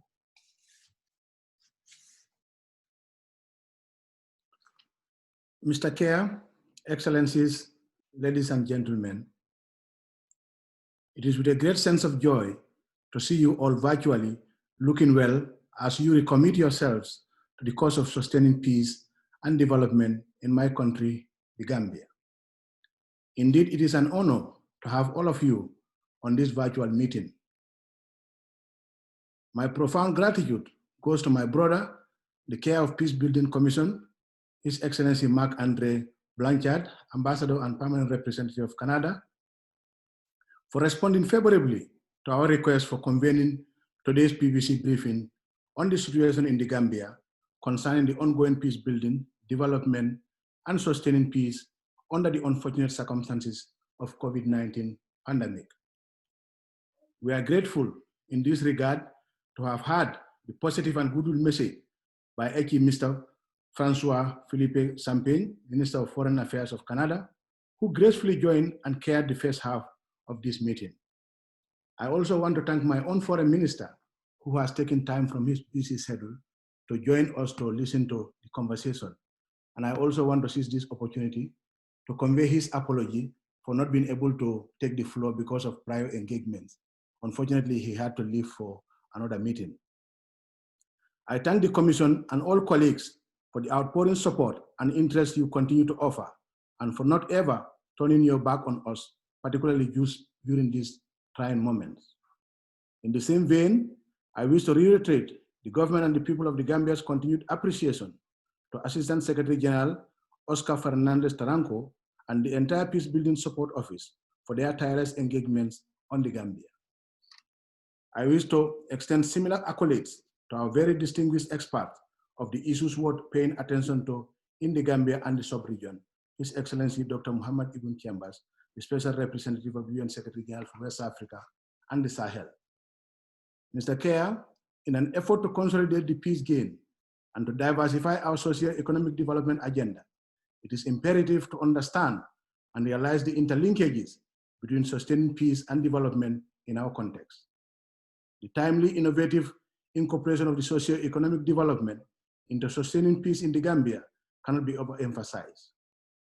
Hence, the eloquent and detailed contribution of Mr. Mamboure Ndiaye, the Minister of Finance and Economic Affairs, is relevant today more than ever, and we thank him for joining us for the first time and to set the pace between development and sustaining peace. Words cannot express how thankful I am once again to the Attorney General and Minister of Justice, Mr. Abubakar M. Tambadou, for the usual detailed briefing on the progress of the peace building and sustaining peace processes undergoing in the Gambia. His approach to peace building and sustaining peace by legal means has transcended beyond our borders to asking for accountability at the international arena with a view to maintaining world peace that benefits humanity regardless of creed or faith. To Ms. Sarafin Wakana, UN Resident Coordinator, and the entire UN country team, Ms. Elena Inamzi, World Bank Resident Representative, Ms. Umi Sise, Manageress Discovery Tours and board member of the Gambia Chamber of Commerce and Industry. Your successful leadership in the various institutions you represent reminds us how there is success in gender diversity and the need for a continued push for equality at the table of decision-making in the sphere of peace building, development, and sustaining peace and beyond. We are grateful for the presence of all participants, the very useful interventions, and to all briefers for their continued commitments. You have indeed challenged us to persevere on our endeavor, for there is indeed light at the end of the tunnel. Your thought-provoking interventions and briefings have taught us to re-energize our efforts concerning the trajectory of sustaining peace in the Gambia. We must now work hard to cherish the successes achieved so far and continue to direct our best efforts and support towards bridging the challenges highlighted in the briefing notes of all the briefers. Mr. Kea, we are dealing with a common enemy that has tested the resilience of the international community. At the same time, rings an alarm bell regarding the need for the global community to pay more attention to the needs of the countries from the developing South, especially countries in special situations like the Gambia. The Gambia and the rest of the global South needs a new beginning, partnership and solidarity, and there cannot be a better time for that than now. I conclude by repeating what we always said, that today in the Gambia, we are enjoying peace and stability through the support and solidarity of the UN and our bilateral partners in the region and beyond. It is our hope that The conclusions of today's meeting will contribute greatly to closing the gaps in our shortcomings. We must continue to act and work together to ensure that we recover sustainably and better together to prevent the pandemic from reversing the gains that we all painstakingly work to achieve over the years. The pandemic should not be allowed to derail the continuous process of building a promising, exciting, and an all-inclusive future for the Gambia and the rest of the developing South. I thank you all. Thank you, Ambassador Yabu, for your remarks. Thanks, Lang, and thanks also for reminding us that the goal of this meeting is actually to see how the international community can come and fill the gaps between what is needed and what is being done by the Gambian government, the international community, and what needs to be done. So I remind everyone that we need to remain focused on actions and try to think about developing new partnerships and new ideas. And this is why we had such a diversity of presenters and briefers this morning. So thank you very much, Ambassador Yabu. And I would like now to give the floor to I'll just give the list, Japan, Ireland, Morocco, Egypt. So I'll give the floor to that's the first order that I have, and then we'll see if we have the EU and the UK and Korea at the expert level. So give the floor to the permanent representative and ambassador of Japan, Kimiro. Yes. Yes. So Ambassador Ishikane, thank you. Thank you, Marc-Andre, and Minister Tabadu and Minister Nije. Thank you for your briefings. Well, although the Gambia records relatively small number of COVID-19 cases, I think we should be prepared for the risk of potential spread of the virus and should be mindful of its effect on the economy, food security, and ongoing political reform processes, as have been explained by distinguished briefers. We must not let the peace-building gains be reversed. Among the Gambia's peace-building efforts, I think the commencement of work of the Truth, Reconciliation and Reparations Commission, TRRC, was a significant step forward. We commend the government's leadership and ownership in this process and welcome the PBF support, which helped establish the TRRC in an inclusive and transparent manner and facilitate the transitional justice process. Well, strengthening the institutions is a key to addressing the crisis and to building and sustaining peace. Through a series of discussions at the PBC, we have come to understand that COVID-19 has brought into sharp relief the challenges of state institutions in Africa. In particular, the security sector is an area that is crucial for building people's trust in the government. We commend the Gambia's strong commitment to security sector reform and the PBF support in the area. Japan will continue to support institution building in the Gambia under the banner of the new approach for peace and stability in Africa, or NAPSA, which was announced at TICAD 7 held in Yokohama last year. And this includes our support for IOM's project to enhance security capacity of the Gambian authorities to manage borders, strengthen health systems in the border region, and facilitate trade. The pandemic poses wide-ranging challenges to human security. Thus, a community-centered, integrated approach that includes not only urgent response to the crisis, but also mid to long-term engagement is necessary to achieve resilient communities and social cohesion. Well, Japan has for years provided multi-sectoral support to the Gambia. We have provided food supplies to improve the country's food security and helped the local health system provide services to the vulnerable. Last year, Japan participated in the PBF country visit to your country. We heard how the PBF has supported community-based reintegration initiatives for migrant returnees to the country. We believe such engagement helps to enhance social cohesion and community resilience. Japan will continuously support the efforts of the Gambian government in its journey toward sustainable development and build back better. I thank you, Mr. Chair. you very much, Mr. Vice Chair. Thank you, Kimiro. I now give the floor to the permanent representative and ambassador from Ireland, Ambassador Geraldine Byrne-Nyssen. Geraldine, you have the floor. Thank you. Thank you for being here, Geraldine.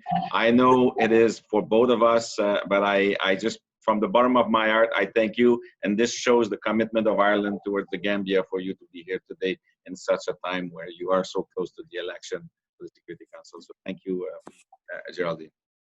Thank you, dear Marc-Andre, and indeed it shows where our heart lies in relation to the Gambia and indeed to the great work in the PBC, to your chairmanship, Marc-Andre. We believe this is a really important forum, and I'm honoured to see Minister Tambadou and Nije again with us, and if I can also say our secret friend, Minister Mamdouh, back in the background there somewhere. Hello to you too, Minister.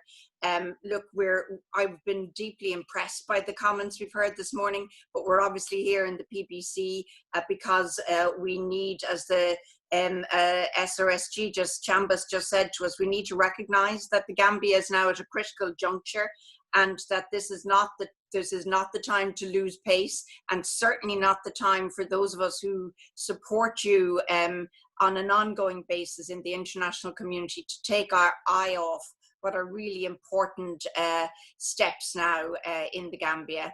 The Special Representative Chambas, I was delighted to see you again. We co-hosted an event with you just a couple of weeks ago with the EU Special Representatives and Ambassadors for the Sahel, and there your remarks were really deeply important in terms of the work on governance structures and particularly the community level resilience, which we heard more about this morning from the ministers from the Gambia. We're delighted, and congratulations to the Gambian government that you've managed to contain the number of cases in relation to COVID relatively low.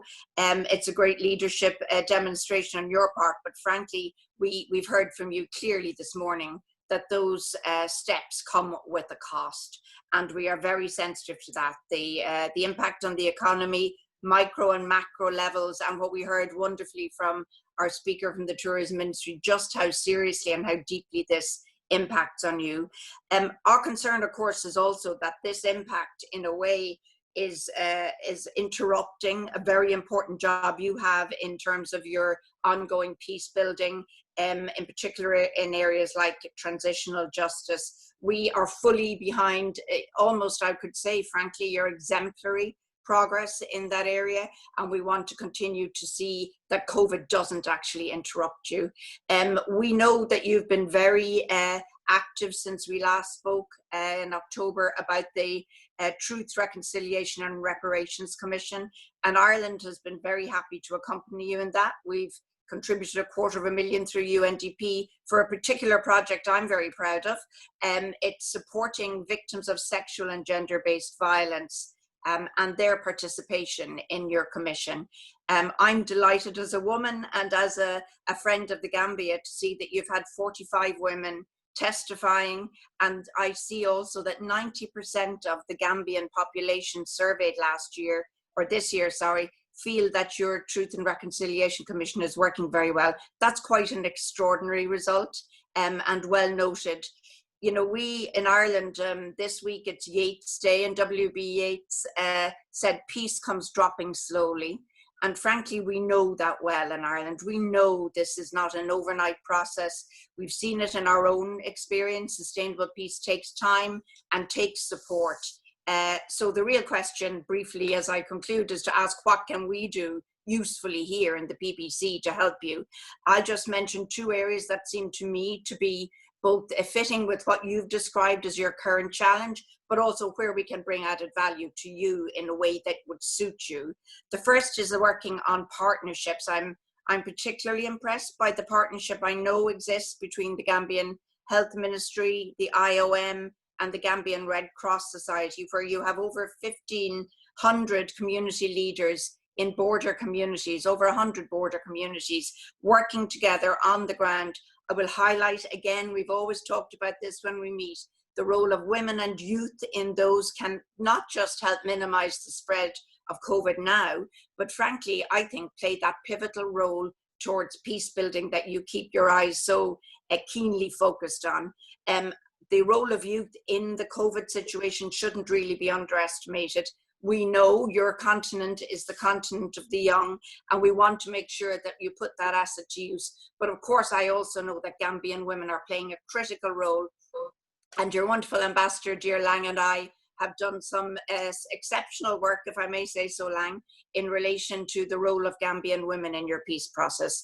And my final point then, Mr. Chairman, is really in relation to adaptable financing. We have been supporting as Ireland COVID globally, of course, nearly 100 million euros at this stage, but the European Union also contributed 36 billion euros to the effort. Those are big numbers, but what matters is that you can actually access the money and that it's used in a way that adapts to the challenges you have on the ground. And I know that the European Union's Rural Infrastructure and Employment Creation project has really shifted now in response to your COVID challenge from looking at products in that promote tourism and export to short-term infrastructure that will help you with your immediate challenges in-country food sufficiency. Lang and I have spoken about that. So look, to say to you, my country keeps faith with you.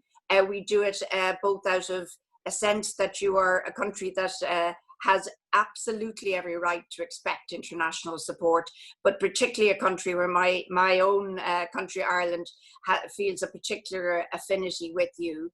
We will continue to work here at the UN, in the IFIs, and as a key founding member of the PBF to make sure you get the support you deserve. Thank you, Mr. Chairman. Thank you, Geraldine. Thank you very much. I now give the floor to le représentant permanent et l'ambassadeur du Maroc, mon ami l'ambassadeur Omar Ilale. Ambassadeur Ilale, vous avez la parole. Merci beaucoup, Monsieur le Président. Je voudrais saluer votre leadership à la tête de la Commission de consolidation de la paix et vraiment reconnaître tout le travail et les efforts du Canada à la tête de cette structure des Nations Unies pour consolider la paix, pour travailler à la paix, surtout pour créer des liens interstructurels et surtout permettre aux pays membres d'apporter leur contribution et surtout de réfléchir collectivement sur la manière d'aider les pays qui sollicitent l'assistance de la configuration de la Commission. Je voudrais, Monsieur le Président, I would like, sorry, I was speaking in French, so I'm very sorry. I wish to thank Their Excellencies, the Honorable Ministers of our sister country, the Gambia, for their briefing and for the resolve they showed in carrying out their national peace building path, particularly through these challenging times. I also thank all our previous eminent speakers today for their informative overviews on their assessment of the situation. Excellencies, we have all been witness to the outstanding peace building path the Gambia has embarked on since the peaceful transfer of power in January 2017, when His Excellency President Adama Barrow assumed presidency. We have also witnessed within the PBC and at the request of the Gambia the important set of challenges this sister country had to face while trying to sustain its hard-earned peace dividends. In this regard, the challenges triggered by the current global crisis due to the COVID-19 pandemic remain a real concern, as they have already proven to have a negative impact on the economy and other vital areas and risk endangering the Gambian peace building and transitional justice process. Morocco wishes to seize this opportunity to make the following three key points in light of the briefings we heard today. First, as we all come to realize, the propagation of the pandemic has very concerning exacerbating effect and went along with considerable and supplementary strains on already heavy burden and vital areas such as the health sector, services, delivery of food security in several countries, including the Gambia. Two, despite the urgency linked to the pandemic, we cannot disregard the primary primacy of the socio-economic dimension in the peace-building context of Gambia, as it is one of the most severely affected areas from the lockdown. The peace and development nexus has been consistently highlighted, as well as the importance of ensuring socio-economic development to achieve the SDGs. Three, a successful security sector reform, SSR, in Gambia will constitute a real sustaining peace measure that we have to support by all means. I wish to add another word of recognition for the impressive and successful work of the Truth, Reconciliation and Reparation Commission, TRRC, has been performing over only a year and a half time, thanks to the diligence of the Gambian people and government. Finally, Morocco calls on the PBC and the international community to further support the ongoing peace-building and sustaining peace process of the Gambia, which has the potential of a regional success story. The PBC has played a significant part in trying to shed light on the consequences of pandemic in peace-building context and in Africa in particular. The pioneering role of our Commission can further mobilize support to help countries like Gambia discuss immediate and long-term socio-economic challenges with key international partners, including regional organizations and FAI, in full respect of national priorities and ownership. We commend the work of the PBF in the Gambia and its contribution to the strengthening of key peace-building areas such as transitional justice, the SSR, youth empowerment, women, and social cohesion. To conclude, Morocco stands with Gambia, its people and government, whether through the PBC or through our extensive bilateral cooperation framework, which cover all areas of common interest and shared growth. I would like to signal here that Morocco just sent one flight full of medical materials to Gambia to help this brotherly country to face the pandemic consequences.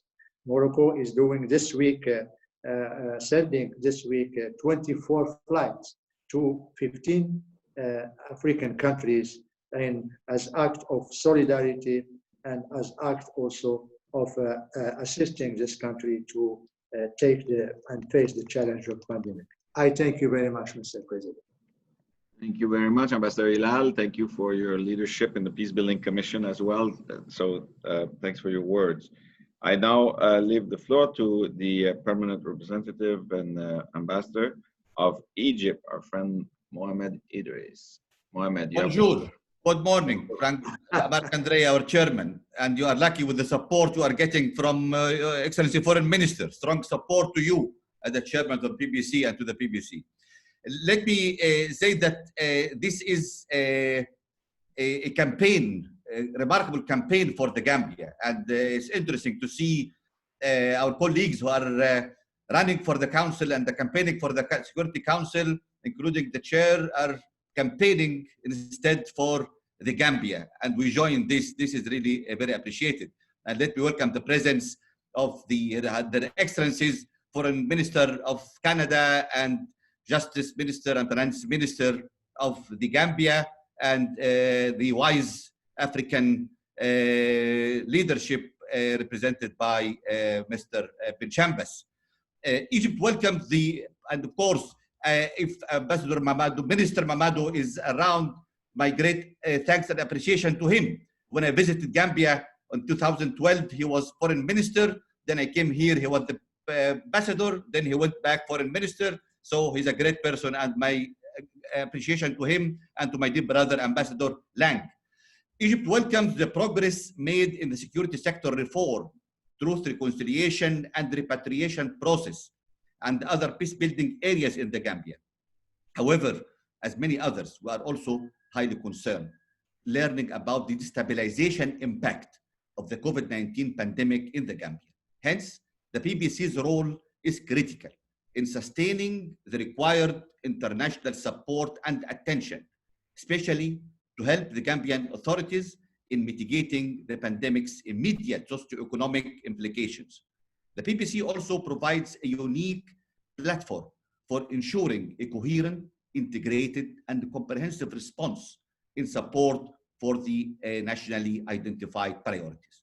We are of the view that the current pandemic is a clear evidence of the dire need to prioritize investment in building peaceful and resilient societies and institutions capable of crisis management and reducing the vulnerabilities to existing and future shocks.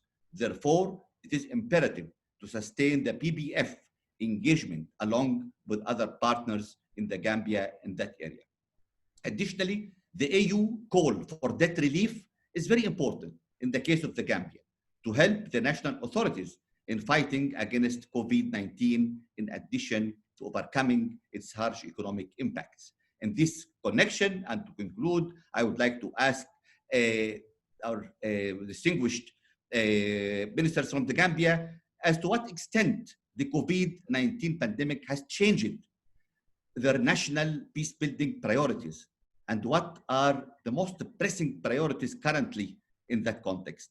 And I wish to affirm Egypt's support to the government and the people of the Gambia in their path towards sustainable peace and development. Thank you very much. Thank you very much, Mohamed. And now I give the floor to the permanent observer of the African Union, Ambassador Fatima Mohamed. Fatima, you have the floor.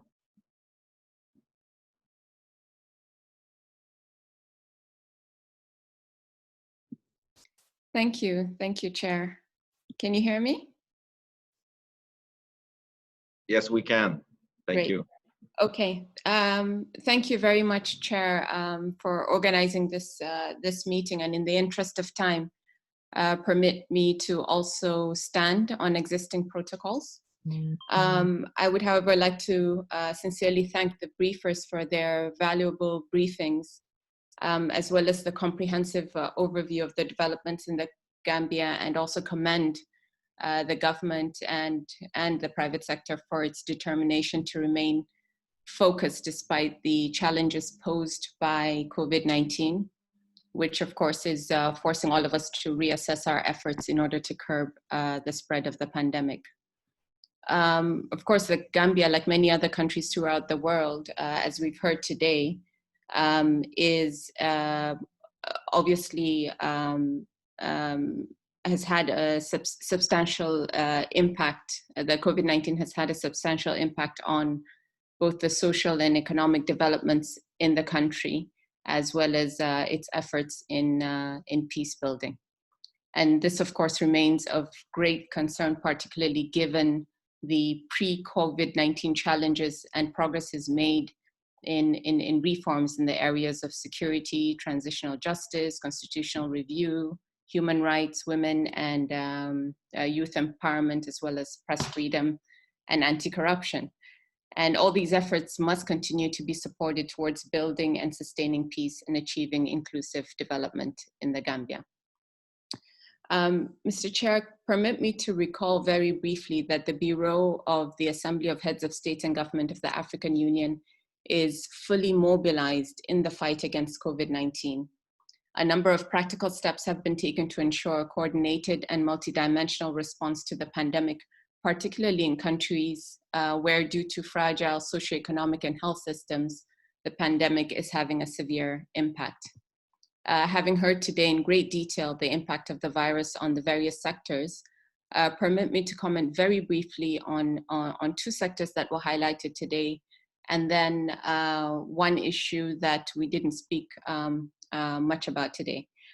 First, on the tourism sector, a recovery of tourism in the Gambia, particularly given the industry is a major contributor to the national economy, is clearly critical for improving the country's resilience. I think this was very well highlighted today.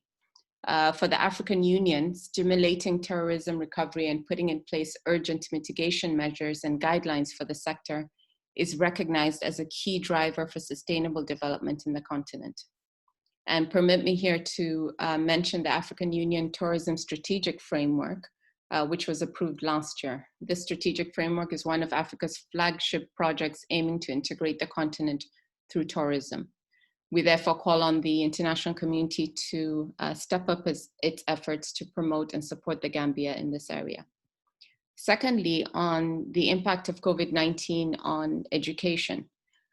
Despite the remarkable progress of SDG 4 on quality education in the Gambia, especially in terms of gross primary enrollment rates, the closure of schools, as we've heard today, has affected thousands of students at different levels and stages in the country. Efforts to mitigate the challenges of shifting to remote learning and online education should clearly be supported. And the third and last issue that I'd like to highlight is on youth empowerment and entrepreneurship, as well as women's empowerment.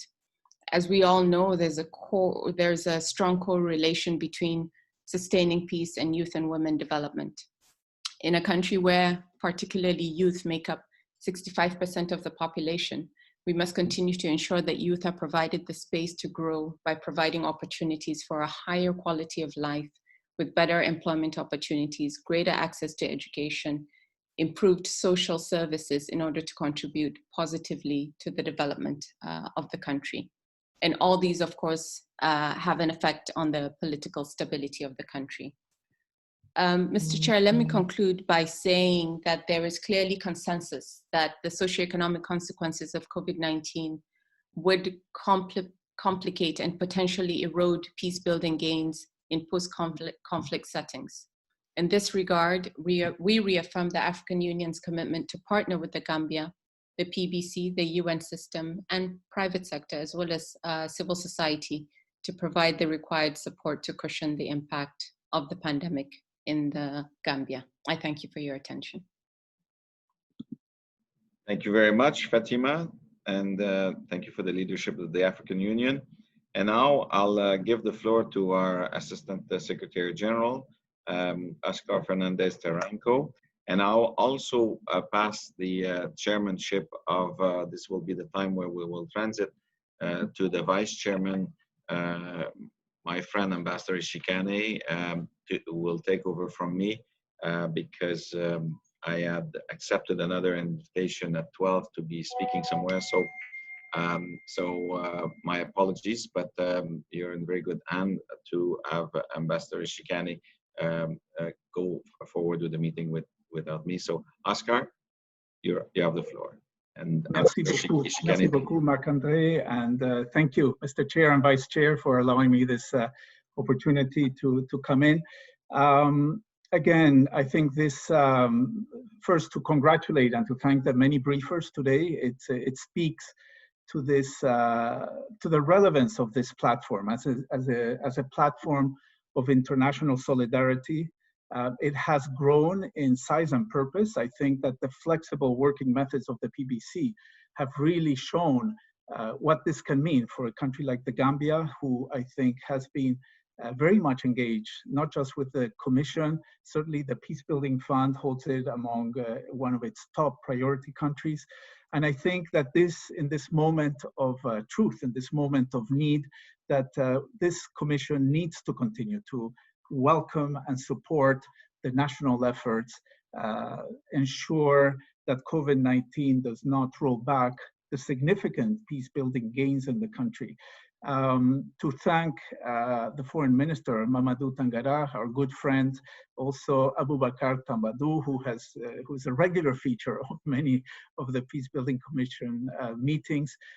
Much of what we're learning about transitional justice these days, about what we need to do different, is actually coming from the Gambia. And I want to use this opportunity to congratulate the government of the Gambia. When we talk about South-South cooperation, this is exactly what we mean, is the experiences in reforms, the rapid turnaround of the political situation in the Gambia, which then converted and allowed us to work as a peace-building commission and with the support of the fund and many other collaborators to actually help jumpstart the transitional justice process in the Gambia. And I will speak to that because the question was raised by His Excellency, the Minister, as to what the Peace Building Fund could do to keep supporting the Truth, Reconciliation and Reparations Commission. So let me just maybe focus on this and build a little bit on what SRSG Chambers and our resident coordinator were alluding to. And much of what the Peace Building Fund has been doing in the Gambia is well known to the members of this commission.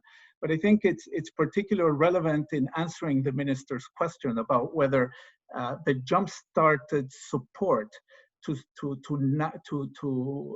ensuring that the salaries of national staff could be paid. And this is one of the many components of the PBF support to the Truth, Reconciliation and Reparation Commission. This was done under an exceptional measure. Usually the Peace Building Fund does not pay salaries of national experts. Usually this belongs in the realm of national government budgets. The reason we did this, of course, back in 2017 is because we had a new government with a very small budget. Actually, one of the key issues was finding catalytic funding to get this commission up and running. And so the Peace Building Fund made an exceptional decision to actually fund for a 12-month period some 20 national experts on transitional justice to help support the 12 public hearings that SRSG Chambers was referring to, which allowed to more than 1,200 statements. The reason we did this is actually was on the merits of the leadership of the innovation that the minister was introducing, the considerable popular participation that was at the heart of this transitional justice process that allowed victims and families to come to these public hearings, that allowed witnesses and perpetrators, and a lot of this process, which was carried on live TV, not just in the Gambia, but that involved so much of the diaspora, was part of a national healing, part of a national truth process, part of a national mechanism that was seen as critical for this transition phase, critical to bring back trust, to bring back the credibility of the government, and to link reconciliation and justice to the security sector reforms and to the establishment of the National Human Rights Commission, which we also helped launch. So this was an exceptional measure. And usually we do not do these things. And certainly COVID-19, as the honorable ministers have said, have changed the equation and again, putting pressures on the national budget to address COVID-19 response. When Geraldine asked what can the Peace Building Commission do and what can the many distinguished members of this commission do, possibly this is one area that the members of this commission could look into, because the Peace Building Fund is meant to be catalytic, meaning that we launch initiatives that are meant to be taken over eventually by the national budgets or bigger players. So maybe this is one such instance. In the meantime, of course, we will be working with the resident coordinator, our good friend Sahafin, and the country team to see if we can move some of the savings of the ongoing programs of the PBF, or the ongoing programs that are focusing on empowering women in political dialogue mechanisms and empowering the youth. The references that were made by Ambassador Mohammed. These are extremely important dimensions of the work, resolving the land conflict, addressing the security sector reform policies that were launched a year ago. So we will look into the flexibility of the fund to see if we can do another bridging mechanism. But again, maybe this is a good opportunity to call upon the members of this commission to step in. And I say this because unfortunately, as I speak, and again, I just as many governments are being impacted by COVID-19, the Peace Building Fund is being impacted for lack of contributions. And so we're coming to a problem where the key instrument to support governments to be flexible, rapid, catalytic, and to actually help articulate the coherent, integrated, and comprehensive response that Ambassador Idris was referring to, this instrument that allows us to do this type of support is lacking sufficient financing. So I would really ask that this solidarity platform, as we respond to the needs of the government of the Gambia, also consider how important it is to keep financing the peace building fund, because without additional funds, we would have to say in real time and on live webcast to the minister that unfortunately we do not have additional funds. So again, we will look into the flexibility and to see if we can rearrange some of the existing programs that we are about to approve and see if we can support what is being one of the commissions, one of the Truth, Reconciliation and Reparation Commission that has been called one of the very best in the world right now in terms of inclusiveness, in terms of reliability, and in terms of justice-seeking mechanism that has been adapted to the realities of the Gambia and which we are very proud to support and support through this commission. So thank you very much, Mr. Vice Chair. Thank you, Oscar, for your very comprehensive, remarks, and also that gives us a kind of a bird's eye view of what's being done on the ground, and also, the very important critical role of PBF. The speakers on the list, next speaker on the list is Bangladesh. So DPR of Bangladesh, the floor is yours. DPR of Bangladesh, are you with us?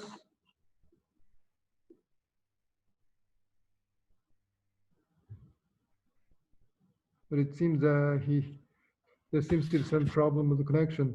Then I will ask next speaker, Ambassador of Development of the United Kingdom. You have the floor.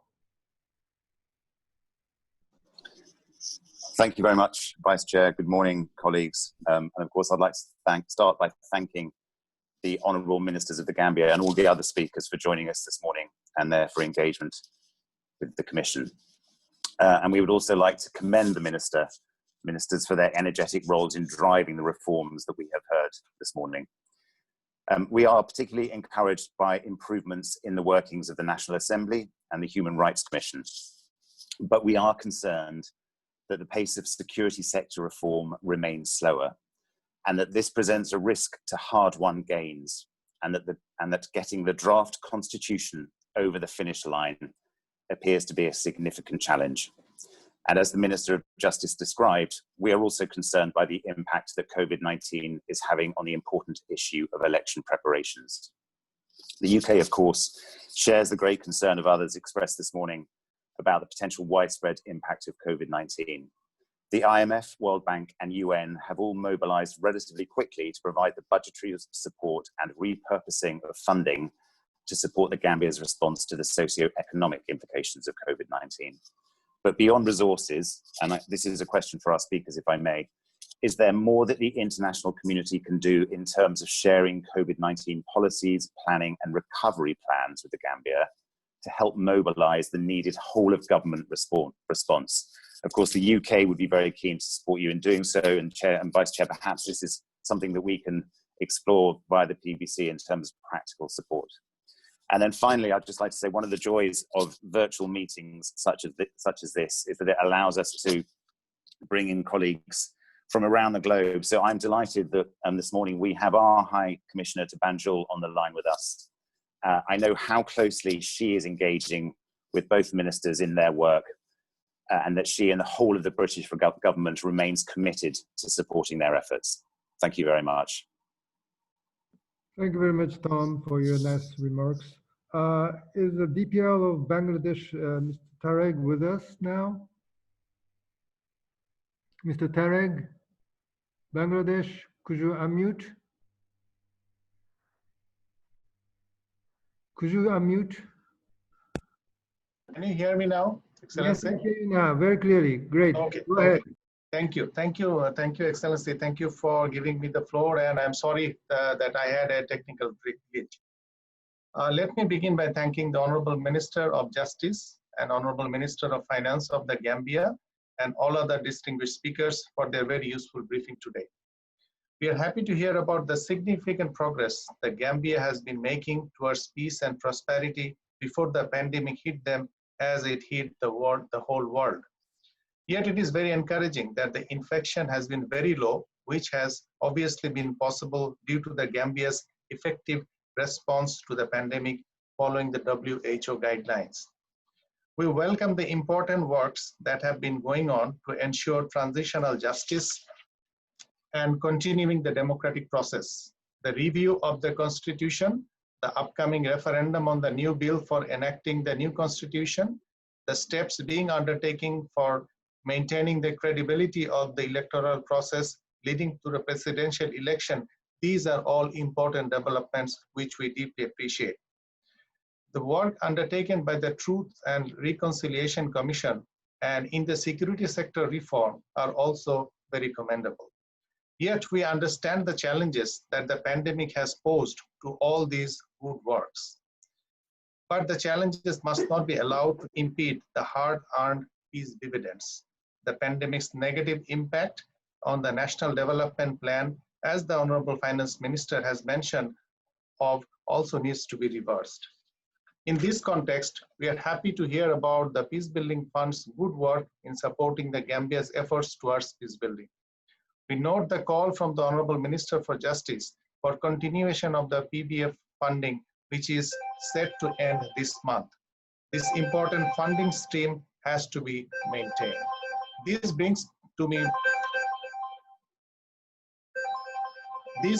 me to my question. I'm sorry, I'm having a... Yeah, this brings me to my question, Mr. Chair. We would like to know how the reprogramming and reorientation of PBC's work is being carried out on the ground in view of the pandemic. Thank you, Mr. Chair. Thank you, Mr. Tarek. I think the next speaker on the list is from EU. The floor is yours. I thank you, Mr. Vice Chair, honorable ministers, and the protocols observed. I have the honor to speak on behalf of the European Union, together with our EU head of delegation in the Gambia, Mr. Attila Lajos, within the allocated speaking time. I would like to express, first of all, the EU's strong support to the democratic transition in the Gambia since its start in 2017. We will continue to do so, guided by our values and belief in democracy, rule of law, and human rights. Indeed, COVID-19 has had a devastating impact on the region and also on the Gambia. And in this respect, the Team Europe support to the Gambia amounts to over 46 million euro to address the impact of COVID-19 outbreak in the country. And it is focused primarily on addressing the pandemic socioeconomic aspect and relieving acute needs. Indeed, much has been achieved in these 3 years of transition, but important steps remain to be taken. The success of the constitutional reform will be particularly important for assuring democratic governance, rule of law, and human rights. It is important and urgent now to renew the outdated voter registry before the referendum and to assure credibility and allow sufficient participation. The EU is actively supporting the renewal of the voter register by including a performance indicator related to the process. We are, of course, as many other members, very concerned about the SSR, which is crucial. It is slow in our view. Policy documents should now be finalized, allowing for the reform to take off. It is important to move from document-based reform to actual, tangible, and meaningful reform. In the same vein, necessary legislative reforms are key in areas such as the media, access to and freedom of information, women's rights, which are lagging still behind, of course, partly due to the COVID-19 measures preventing the National Assembly from legislating. Nevertheless, a reform of the Public Order Act, the Criminal Code, and other key pieces of reform are overdue. We continue, of course, to acclaim the transitional justice process in the Truth, Reconciliation, and Reparation Commission, which is key to make a clear break with the past. The international support to the Gambia democratization process should be centered on the empowering those national institutions which play a positive role in propelling the process forward by enhancing their institutional and professional capacities and independence. The support to the institutional independence and efficient functioning of the National Assembly, the National Human Rights Commission, and the International Elections Commission and independent media should be enhanced. At this stage of the transitional justice process, it remains important to support efforts against discrimination of any sort. If you allow me, with your permission, I would like to pass the floor to our head of delegation in Banjul, who will have some insightful comments to contribute and address the Peace Building Commission in this important event. Thank you. Well, thank you, Ms. Garman. Well, I think the next speaker is expert from Slovakia. The floor is yours, Slovakia. Thank you very much, Vice Chair.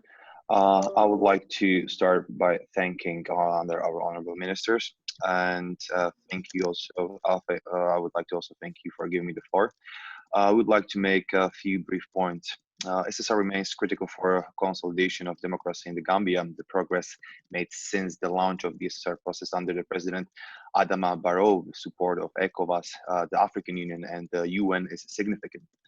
Nevertheless, effective implementation of SSR has been slow, owing the lack of consensus on the right-sizing of the army and incomplete human rights vetting among the ranks. Full extent of the impact of COVID-19 on the SSR process is yet to be certain, but undoubtedly the pandemic has the potential to reverse hard-won gains towards achieving effective, accountable, and responsive security institutions. Going forward, it will be important to continue to advocate with the government on the importance of investing in the SSR beyond political commitment. We would like to emphasize the need for more strategic and sustainable UN approach to SSR in the country, which will require appropriate resources across several areas of expertise. The UN system retains the comparative advantage of coordinating international SSR assistance. A multiplicity of actors operate in support of SSR in the Gambia, often without shared messaging and desired outcomes. It is essential for the UN to deploy its convening power and work closely with the African Union, ECOWAS, and the European Union to maintain pressure at the highest political level for the finalizing and finalization of implementation of the national SSR and security strategies. With regard to the coronavirus pandemic, we appreciate great efforts of the Gambian government that has adopted a range of prevention and containment measures against the spread of the pandemic.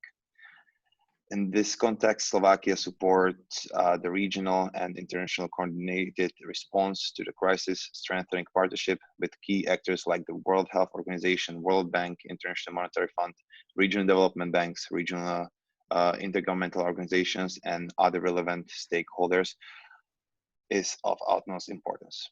The current international engagement should help the Gambia to remain on the path of successful democratic transitions. I thank you, Chair. Well, thank you very much, Mr. Stefan. I think all the people who wish to take the floor has done already so.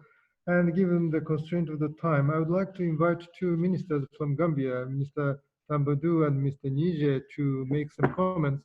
And if time allows, I wish Oscar to make a comment, to Oscar to respond to the question which was, asked by our Bangladesh friend about the reorientation of PBF. So, Minister Tambadou, the floor is yours. Thank you very much, Mr. Vice Chair. I would like to sincerely thank all your excellencies who have taken time off your schedules to participate in this virtual meeting. I would like to particularly thank Mr. Oscar Fernandez Teranco of the Peace Building Support Office for the strong support of his office to our transitional justice process here in the Gambia. We couldn't have done it without the support we have received from his office. And so the credit is as much his and his team in New York as it is with us here. So thank you very much, Oscar. I would also like to thank the government of Ireland, certainly, for their support, especially in the involvement of women in the TRRC process. And that has been a key feature of our Truth Commission process, and we are very proud of the results that it is achieving. Now, certainly, the UNDP team here in the Gambia has been exceptionally supportive. I thank Aissata and her team for their continuous and constant engagement with us, for their consultations, for their collaboration at all times. And we hope that you will continue to be there for us We'll continue to rely on your guidance and your wisdom and the support that you have given. To SRSG Chambers, of course, we are always happy to have him here in the Gambia. He has been the one who's held our hand at the very infant stages of this democratic government and has steadily worked with us through very, very troubled waters, and he continues to do so. And of course, the African Union. Mr. Vice Chair, I only wish to thank, in particular, everyone who continues to contribute to the Gambia's steady progress towards a more democratic society. We have achieved quite a lot over the last 3.5 years, but we also know that there's a lot more to be done. There's a lot more support that we will need from you, from our partners, both at the multilateral and bilateral levels, starting with, of course, our regional organizations in ECOWAS and the African Union. But we will continue to engage, we will continue to tell us what our challenges are, and we will continue to hope that you will continue to accompany us in this journey. Thank you very much. Thank you, Minister Tambadou, for your kind words and very encouraging words. So now I'd like to ask Minister Niger to take a brief floor.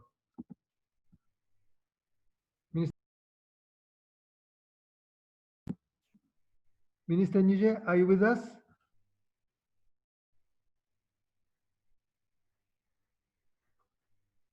Maybe he's not. Okay. No, I'm here. Oh, sorry. Please go ahead. Oh, okay, I'm here. Please go ahead. No. Yeah. Okay. I joined my colleague and to thank the Peace Building Commission.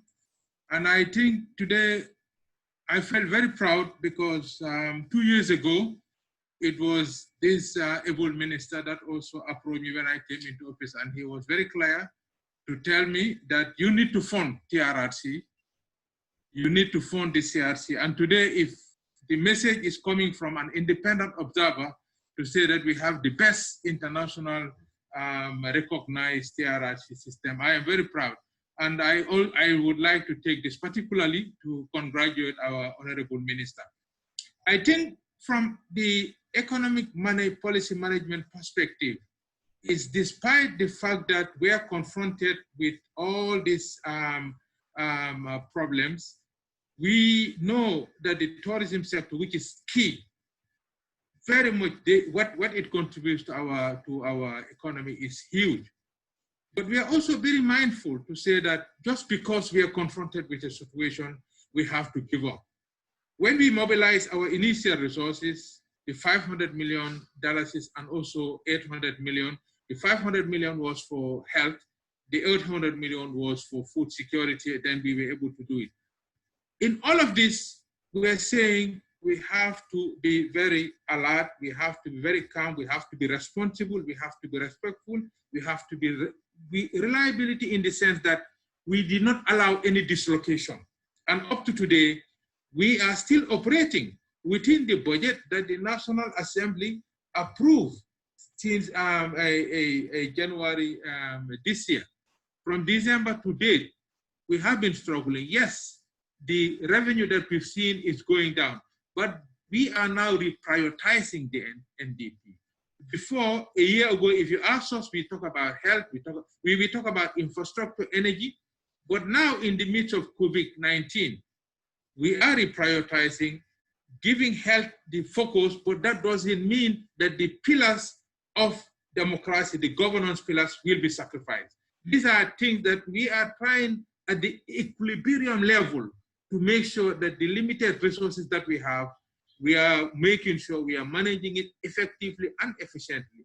You coming on board will be like a bonus for us because with the limited resources, we are trying. What the minister is saying about next year, it will be a lot of pressure on us. The revenue is going down, expenditure is coming up, but the key governance message, the core governance mission, that's the electoral. We cannot also sacrifice that. And he is a champion in that. He will tell me no matter what, minister, these issues, the reforms, the constitution, the elections, everything must be funded. And we are responding to that. So we are very encouraged with what we've had today. And the participants, leaving all your very busy schedules and come and focus on our country, This is commendable, and we salute all of you, and we say thank you very much. And we assure you, we will still continue to hold the mission very tight. Thank you. Well, thank you, Minister Nije. Well, although the challenges are huge, I think we are very much glad to hear your determination on that, how you tackle with those problems in front of us. Well, I think today's meeting was productive and meaningful. And thank you, all of you, and I thank particularly those who participated from the Gambia today. And it is very nice to have you all here today. I thank the Gambia for your continuous engagement with the PBC. The PBC stands ready to support the Gambia, and we will continue our engagement with you. We stand by you. And with that, you know, we are preparing a PBC press statement capturing the very rich discussion and the urgency that we heard today, which we will circulate under silence procedure shortly after this meeting. So with that comment, I would like to adjourn the meeting. Thank you very much, everybody. Thank you, Vice Chair. Thank you. Thank you, Honorable. Thank you. Thank you. It was great. Thank you very much. Thank you all. Thank you. Thank you all. Thank you, Ambassador. Thank you. Thank you. Thank you. Thanks. Thank you, Doctor. Thank you very much. Thank you, Honorable Ministers. Thank you, Shabas. Thank you all.